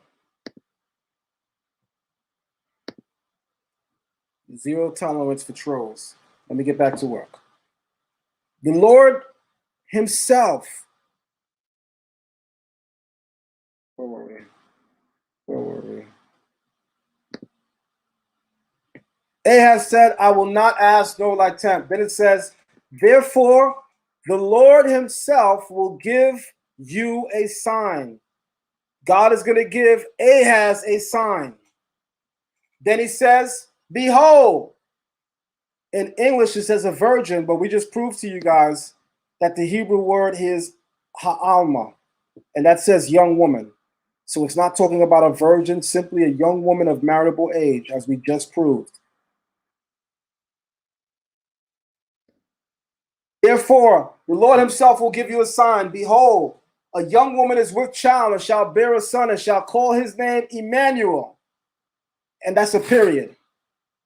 So God is going to give Ahaz a sign. And the sign that he's given to Ahaz is the birth of a young woman who is pregnant with a son. That son's name is Emmanuel. Let's read on. Butter and honey shall he eat, shall Emmanuel eat, that he may know to refuse the evil and choose the good.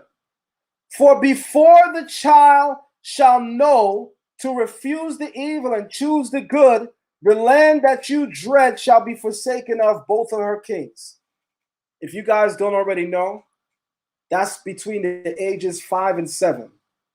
In Hebraic culture, a child is able to discern between right and wrong by ages 5 and 7. However, they cannot be held accountable for their actions until they're 13. They cannot be held accountable for their actions until they're 13. All right? So when Isaiah says, before the child shall know to refuse the evil and choose the good, that's between 5 and 7. Or even if you want to say 13, you can say 13. But still listen to the common sense. Before the child is 5 or 7 years old, the two kings that Ahaz is scared of will already be dead. Watch the common sense of this. If the child is Jesus or Yeshua, who is not born for another 800 years, of course the two kings are going to be dead by time.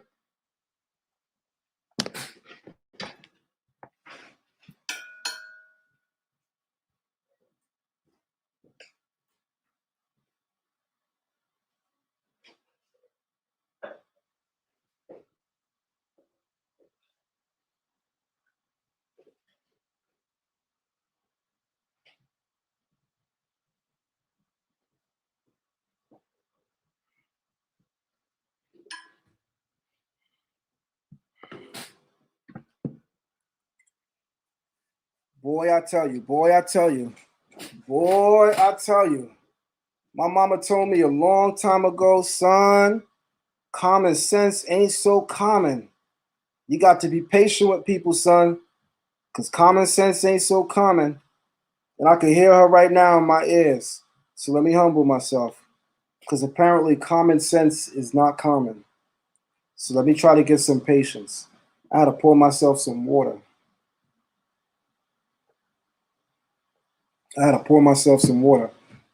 Smash that like button, family. Smash that like button, family.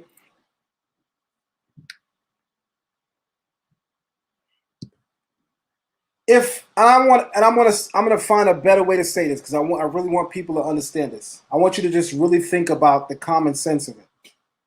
We're reading right now where it says, before the child shall know to refuse the evil and choose the good, which is between the ages of 5 and 7, or even if you want to say 13. In fact, let's just make up numbers. Before the child is 20, before the child's 30, before the child's 60. Matter of fact, you can't say that because then it won't be a child.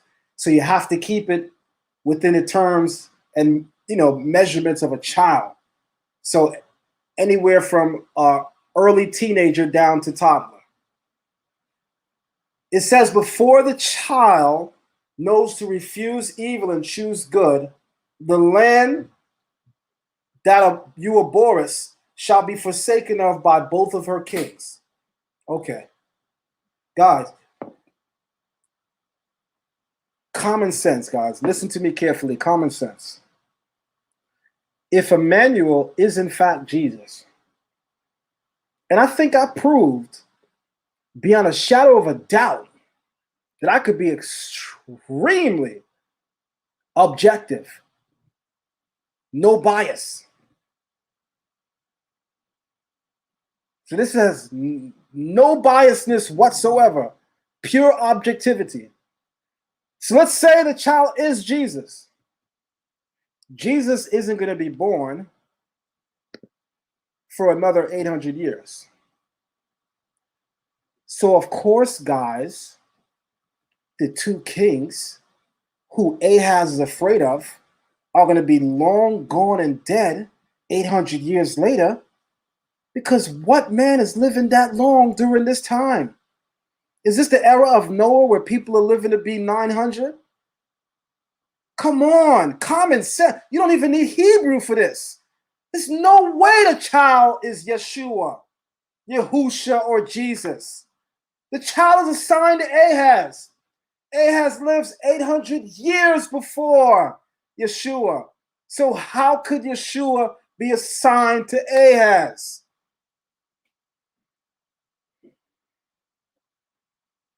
When I tell you, boy, much of our people have woke up to the idea that they are Israelites while simultaneously still being trapped in the nightmare of Christianity.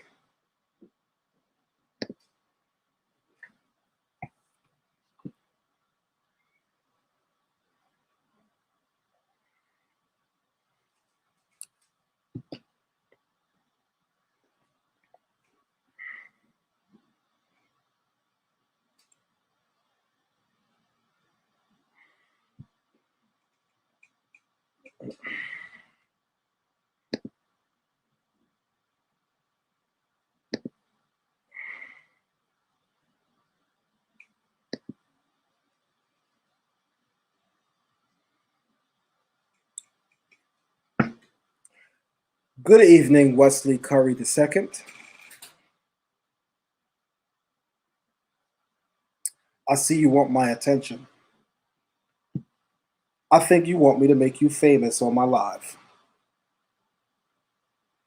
They say be careful what you ask for. Wesley Curry II, would you like to join me on this live? If you put your email in the chat, I'll send you a live link so you can tell us what the true interpretation is.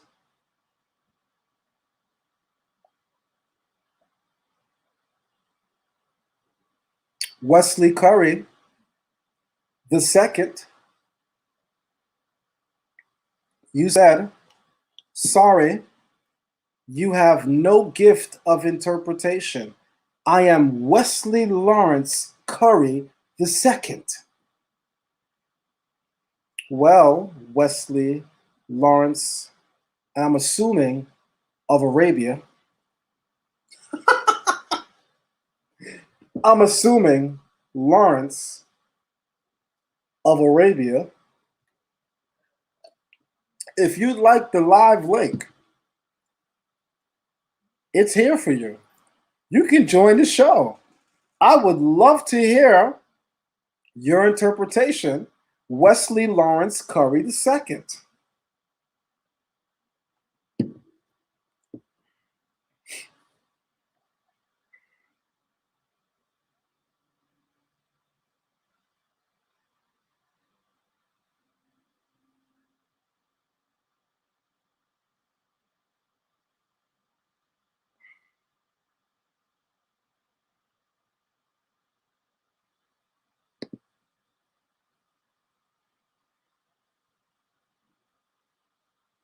I made young Pharaoh famous a couple of years ago. I wouldn't mind making you famous. If it's fame you seek, I'm your Huckleberry Finn. If it's fame you seek, I'm your Huckleberry Finn.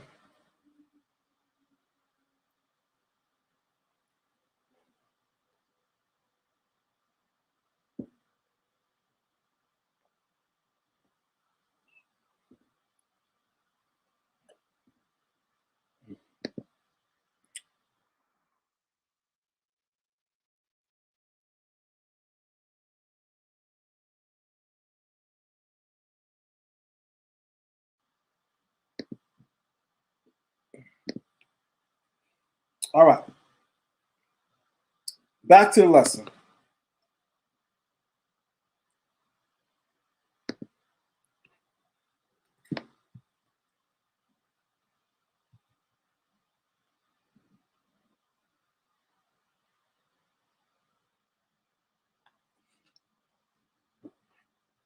Back to the lesson.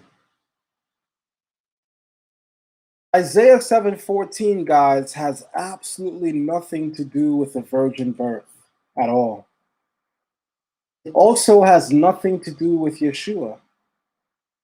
You guys have heard me spoke recently about Yeshua. You guys have heard a lot of my thoughts on the man and his journey and his walk. And you've heard me say some amazing things about him, even as a non-messianic. You've heard me jump out the window, as it were, to give him hella respect. So there's no bias here, right? There's no hidden hands here. It's just simple truth. You can't make every prophecy in the Old Testament Yeshua. It just won't fit. That's why I can't wait to sit down with Divine Prospect. Because I know something that a lot of y'all don't know, because I've spoken to him offline several times in the past.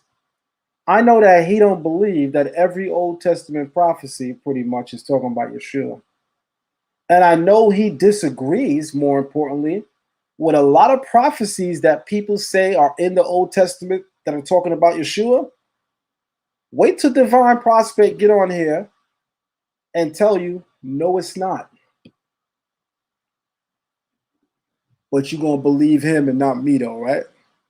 So that's why I'm going to invite him. So you can hear it from, I guess, your peer. Because when you hear it from him, I guess for some of you, that's when you're going to be like, oh, shoot. So again, Isaiah 7:14 has nothing to do with Yeshua because the child Emmanuel is assigned to Ahaz. Furthermore, Isaiah 7:14 has nothing to do with a virgin birth because the Hebrew word that was used is Alma. And watch this.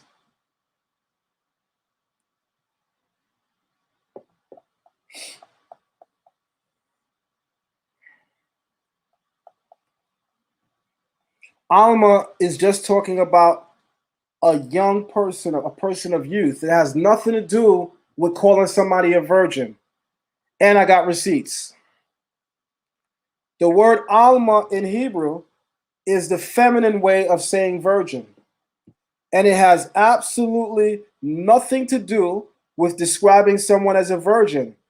It simply describes someone of youth, of youth. As proof of that, I'm going to show you where in the Bible that King David is called Alem, the masculine form of Alma. And it don't mean virgin. Watch this. Oh, we teaching today.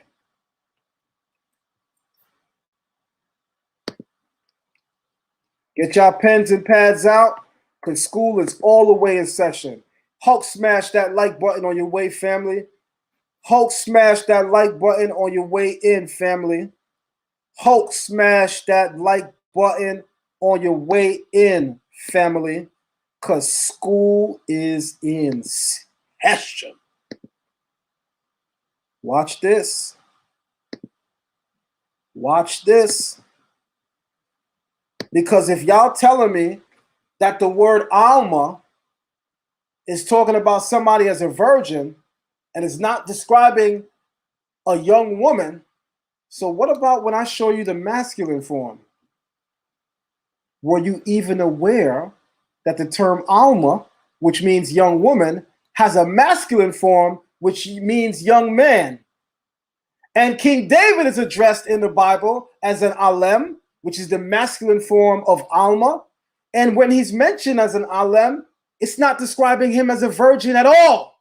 Watch this.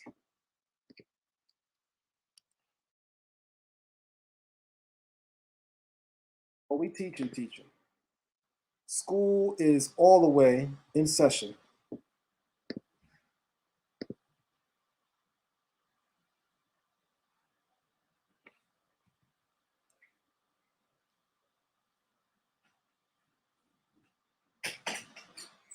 We're in 1 Samuel 17, and let me show you something. Let me show you something.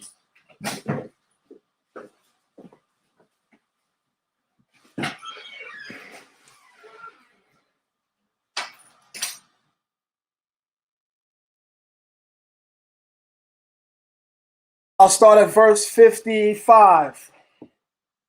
When Saul saw David going out to assault the Philistine, he asked his army commander Abner, "Whose son is that boy, Abner?" And Abner replied, "By your life, your majesty, I don't know." And Saul said, "Find out whose son that young fellow is." What's the Hebrew word? Ha'alem. What's the Hebrew word? Ha'elem. Oh, I'm the right one for you. Oh, I'm the right one for you. This is the word right here. Ha'elem. Does everybody see the word that I'm pointing to in Hebrew on the screen? If y'all could see that word ha'elem, type a 1 in the chat room.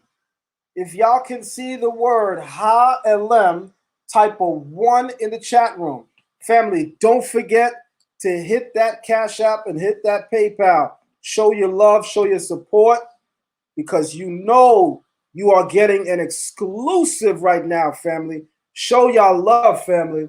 Support the platform that is bringing you great information on a consistent basis. So watch this.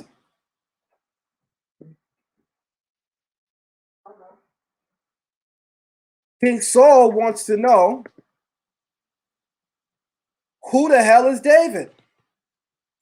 And he speaks to the commander of his army, Abner. And he said, "Abner, whose son is this?" Come on, screen, don't fail me now. Come on, screen, don't fail me now. Come on. Come on, come on. Come on, guys.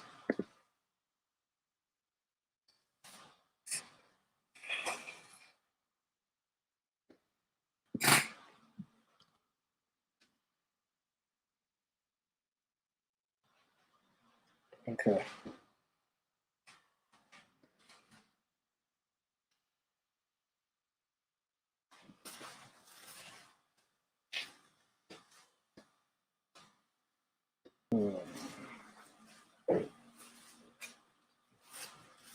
We start at verse 55 again.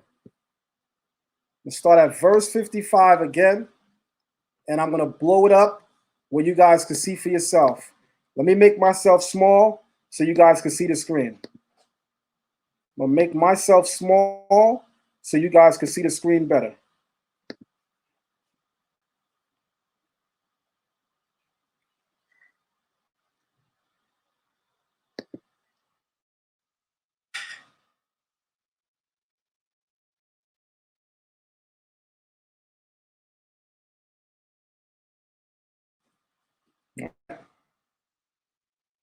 When Saul saw David going out to assault the Philistine, he asked his army commander, Abner, "Whose son is that boy, Abner?"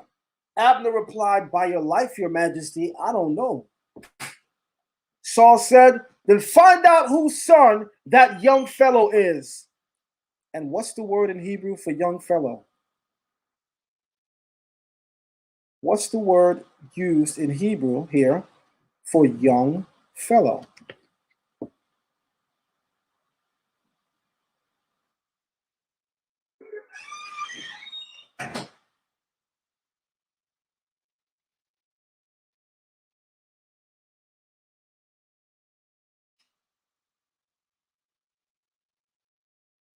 And this is the word right here.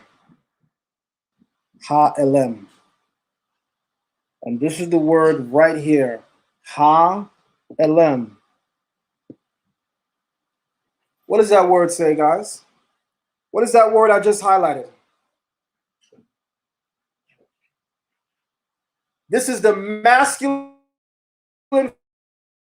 form of the word Alma, which Isaiah used in Isaiah 7:14, when he said that the child would come from an Alma. That's a young woman. But y'all didn't believe me because y'all still want to be Christian. So you said, no way, this guy's wrong. Alma means virgin. Yeah? So let me take you to the masculine form, Alem. Let me take you to the masculine form, Alem. And let me show you where it's used concerning David.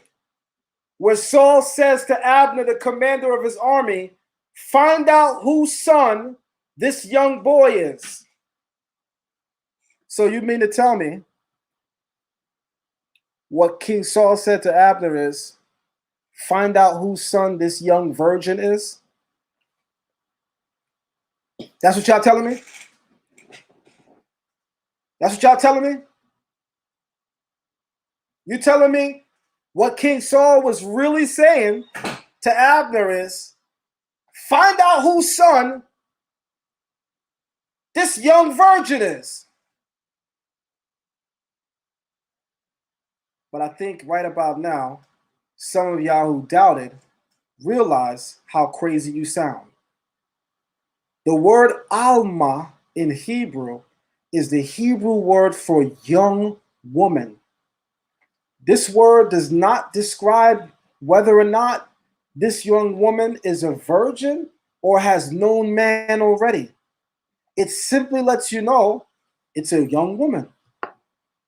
Just like the masculine word, elem. It has nothing to do with describing David as a virgin. All it tells you is that he was a young man.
I mean, what else y'all want me to say?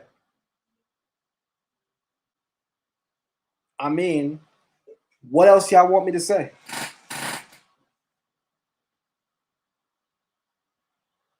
In the Israelite community, there's so much misinformation being spread simply because people don't know Hebrew.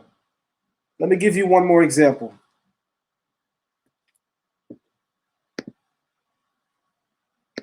Who in here has ever heard that the term Hashem is the Jewish word for God and it has nothing to do with the Bible or the Torah? Who has heard that before?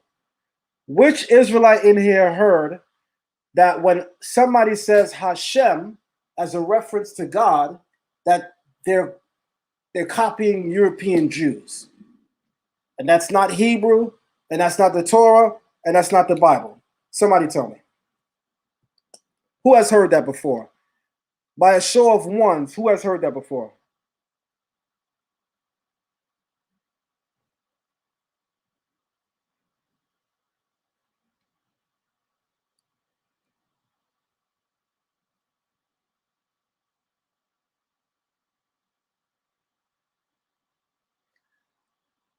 Let me tell you, Crusader Sword, what James White told Elder Ricard. I don't care about Strong's Concordance. I teach Hebrew.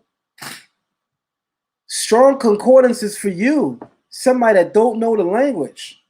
Once you know the language and you start reading Strong's Concordance, you realize that there are thousands of errors there. Give a hell what Strong's Concordance say? In the words of James White to Elder Ricard, I don't care about Strong's Concordance. I teach Hebrew.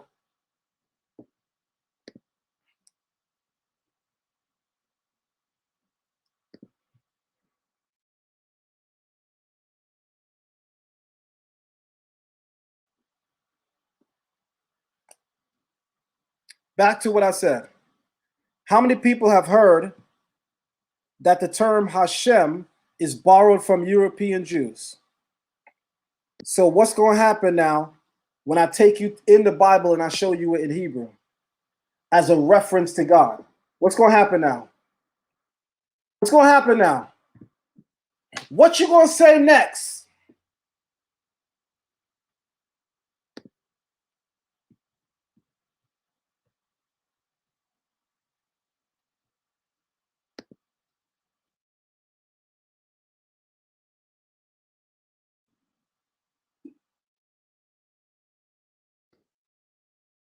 Here we go.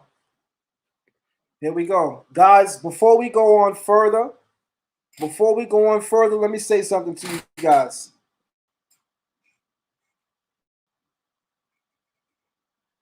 The next piece of information that I'll be sharing on my YouTube page won't be for teaching. There are people in here right now that take my classes that will tell you they don't like that because I have classes. So if I'm giving you on YouTube what they're paying for in the classes, how, Sway? That don't make no sense. So the next things that I'll be doing on YouTube are interviews with people. And of course, in an interview, you might hear me drop something here and there. But 3-hour lectures of me going in teaching, that's done. People don't appreciate what you do. Tell you, people don't appreciate what you do. And I'm not going to help nobody waste my time. So what I'm going to do is for the people who want and value to hear what I'm saying, I'm going to share that information with them in my biblical Hebrew classes and in my Torah classes and in my Kabbalah classes. But I'll be using my YouTube channel to interview various people or to highlight various things in the community. But from this point forward, I'm not going to be using my YouTube channel for 3-hour teaching lessons.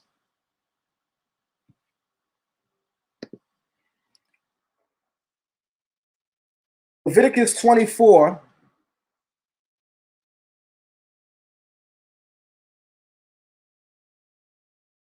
and 10 says, there came out among the Israelites one whose mother was an Israelite and one whose father was an Egyptian. And a fight broke out in the camp between the half Israelite and an Israelite. In Hebrew, that reads, Wayetzeh ben Isha, Israelite, and the son of an Israelite woman went out. Wehu ben Ish Mitzri, and he was the son of an Egyptian man. I'm about to use this passage to kill 2 birds with 1 stone. Because I'm also going to show you that being an Israelite is not about who your mother is. It's about who your father is. We do not agree with European Jewry that we trace our nationality as Israelites to our mothers. That is incorrect. The Torah clearly establishes male genealogies, not just for tribal inheritances, but also for national designation. And here is the proof. Notice how one son is called simply an Israelite. And the other person is called the son of an Israelite woman and an Egyptian man. I'm going to say that again.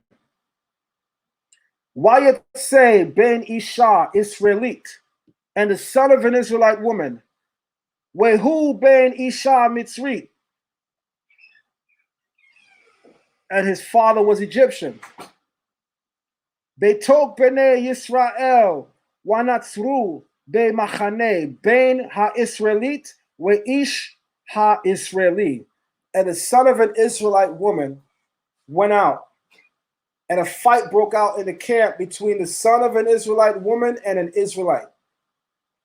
If you're paying attention, you should notice the Torah refuses to call the son whose mother is an Israelite or whose father is an Egyptian an Israelite. I'm going to say it again. If you're paying attention, the Torah refuses to call the son of an Israelite woman and an Egyptian man an Israelite. It simply says that he is the son of an Israelite woman and an Egyptian man without simply calling him an Israelite, like it refers to the Israelite that he's fighting. Why? Because his father is an Egyptian. So it lets you know, nationality-wise, it's patrilineal, who your father is. So we do not follow European Jewry that our nationality is determined by who our mother is. When the Torah makes it clear that your nationality is determined by who your father is, because in Leviticus 24:10, the Torah absolutely refuses to call the son of an Israelite woman with an Egyptian father an Israelite. That's the first bird killed with one stone. Here's the second bird.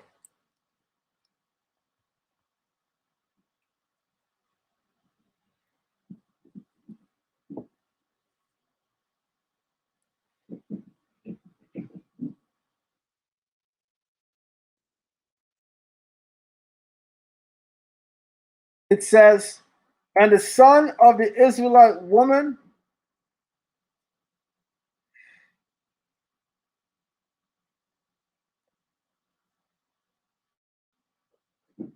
and the son of the Israelite woman pronounced the name in blasphemy or blaspheme the name of the Creator, and he was brought to Moses.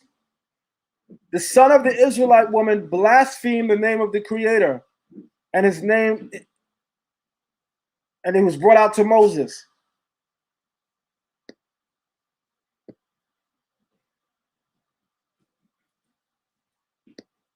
I want everybody to look at that word that I just highlighted.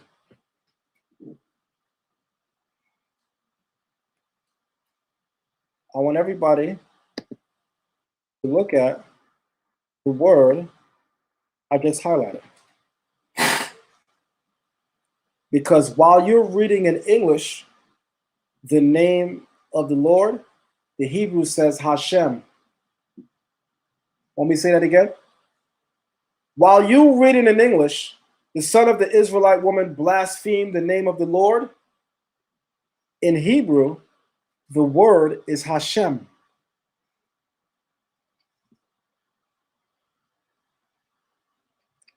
Let me say this to you guys right now. Level up time, guys. Level up time. The Hebrew classes that I'm doing are soon going to come to a halt. The next classes that I'm doing after our current classes, listen to me carefully, July 2022. Listen to me carefully. July 2022. This class that I'm doing right now that just started, you can still join. This class is going to go from now to about the first week of September. By that point, you should graduate from Biblical Hebrew. The next Hebrew class I'm doing after this is in July 2022. So that's a full year from now. If you want to join the Hebrew class, guys, email me at zionlex@gmail.com so you can learn this language and get it in with us.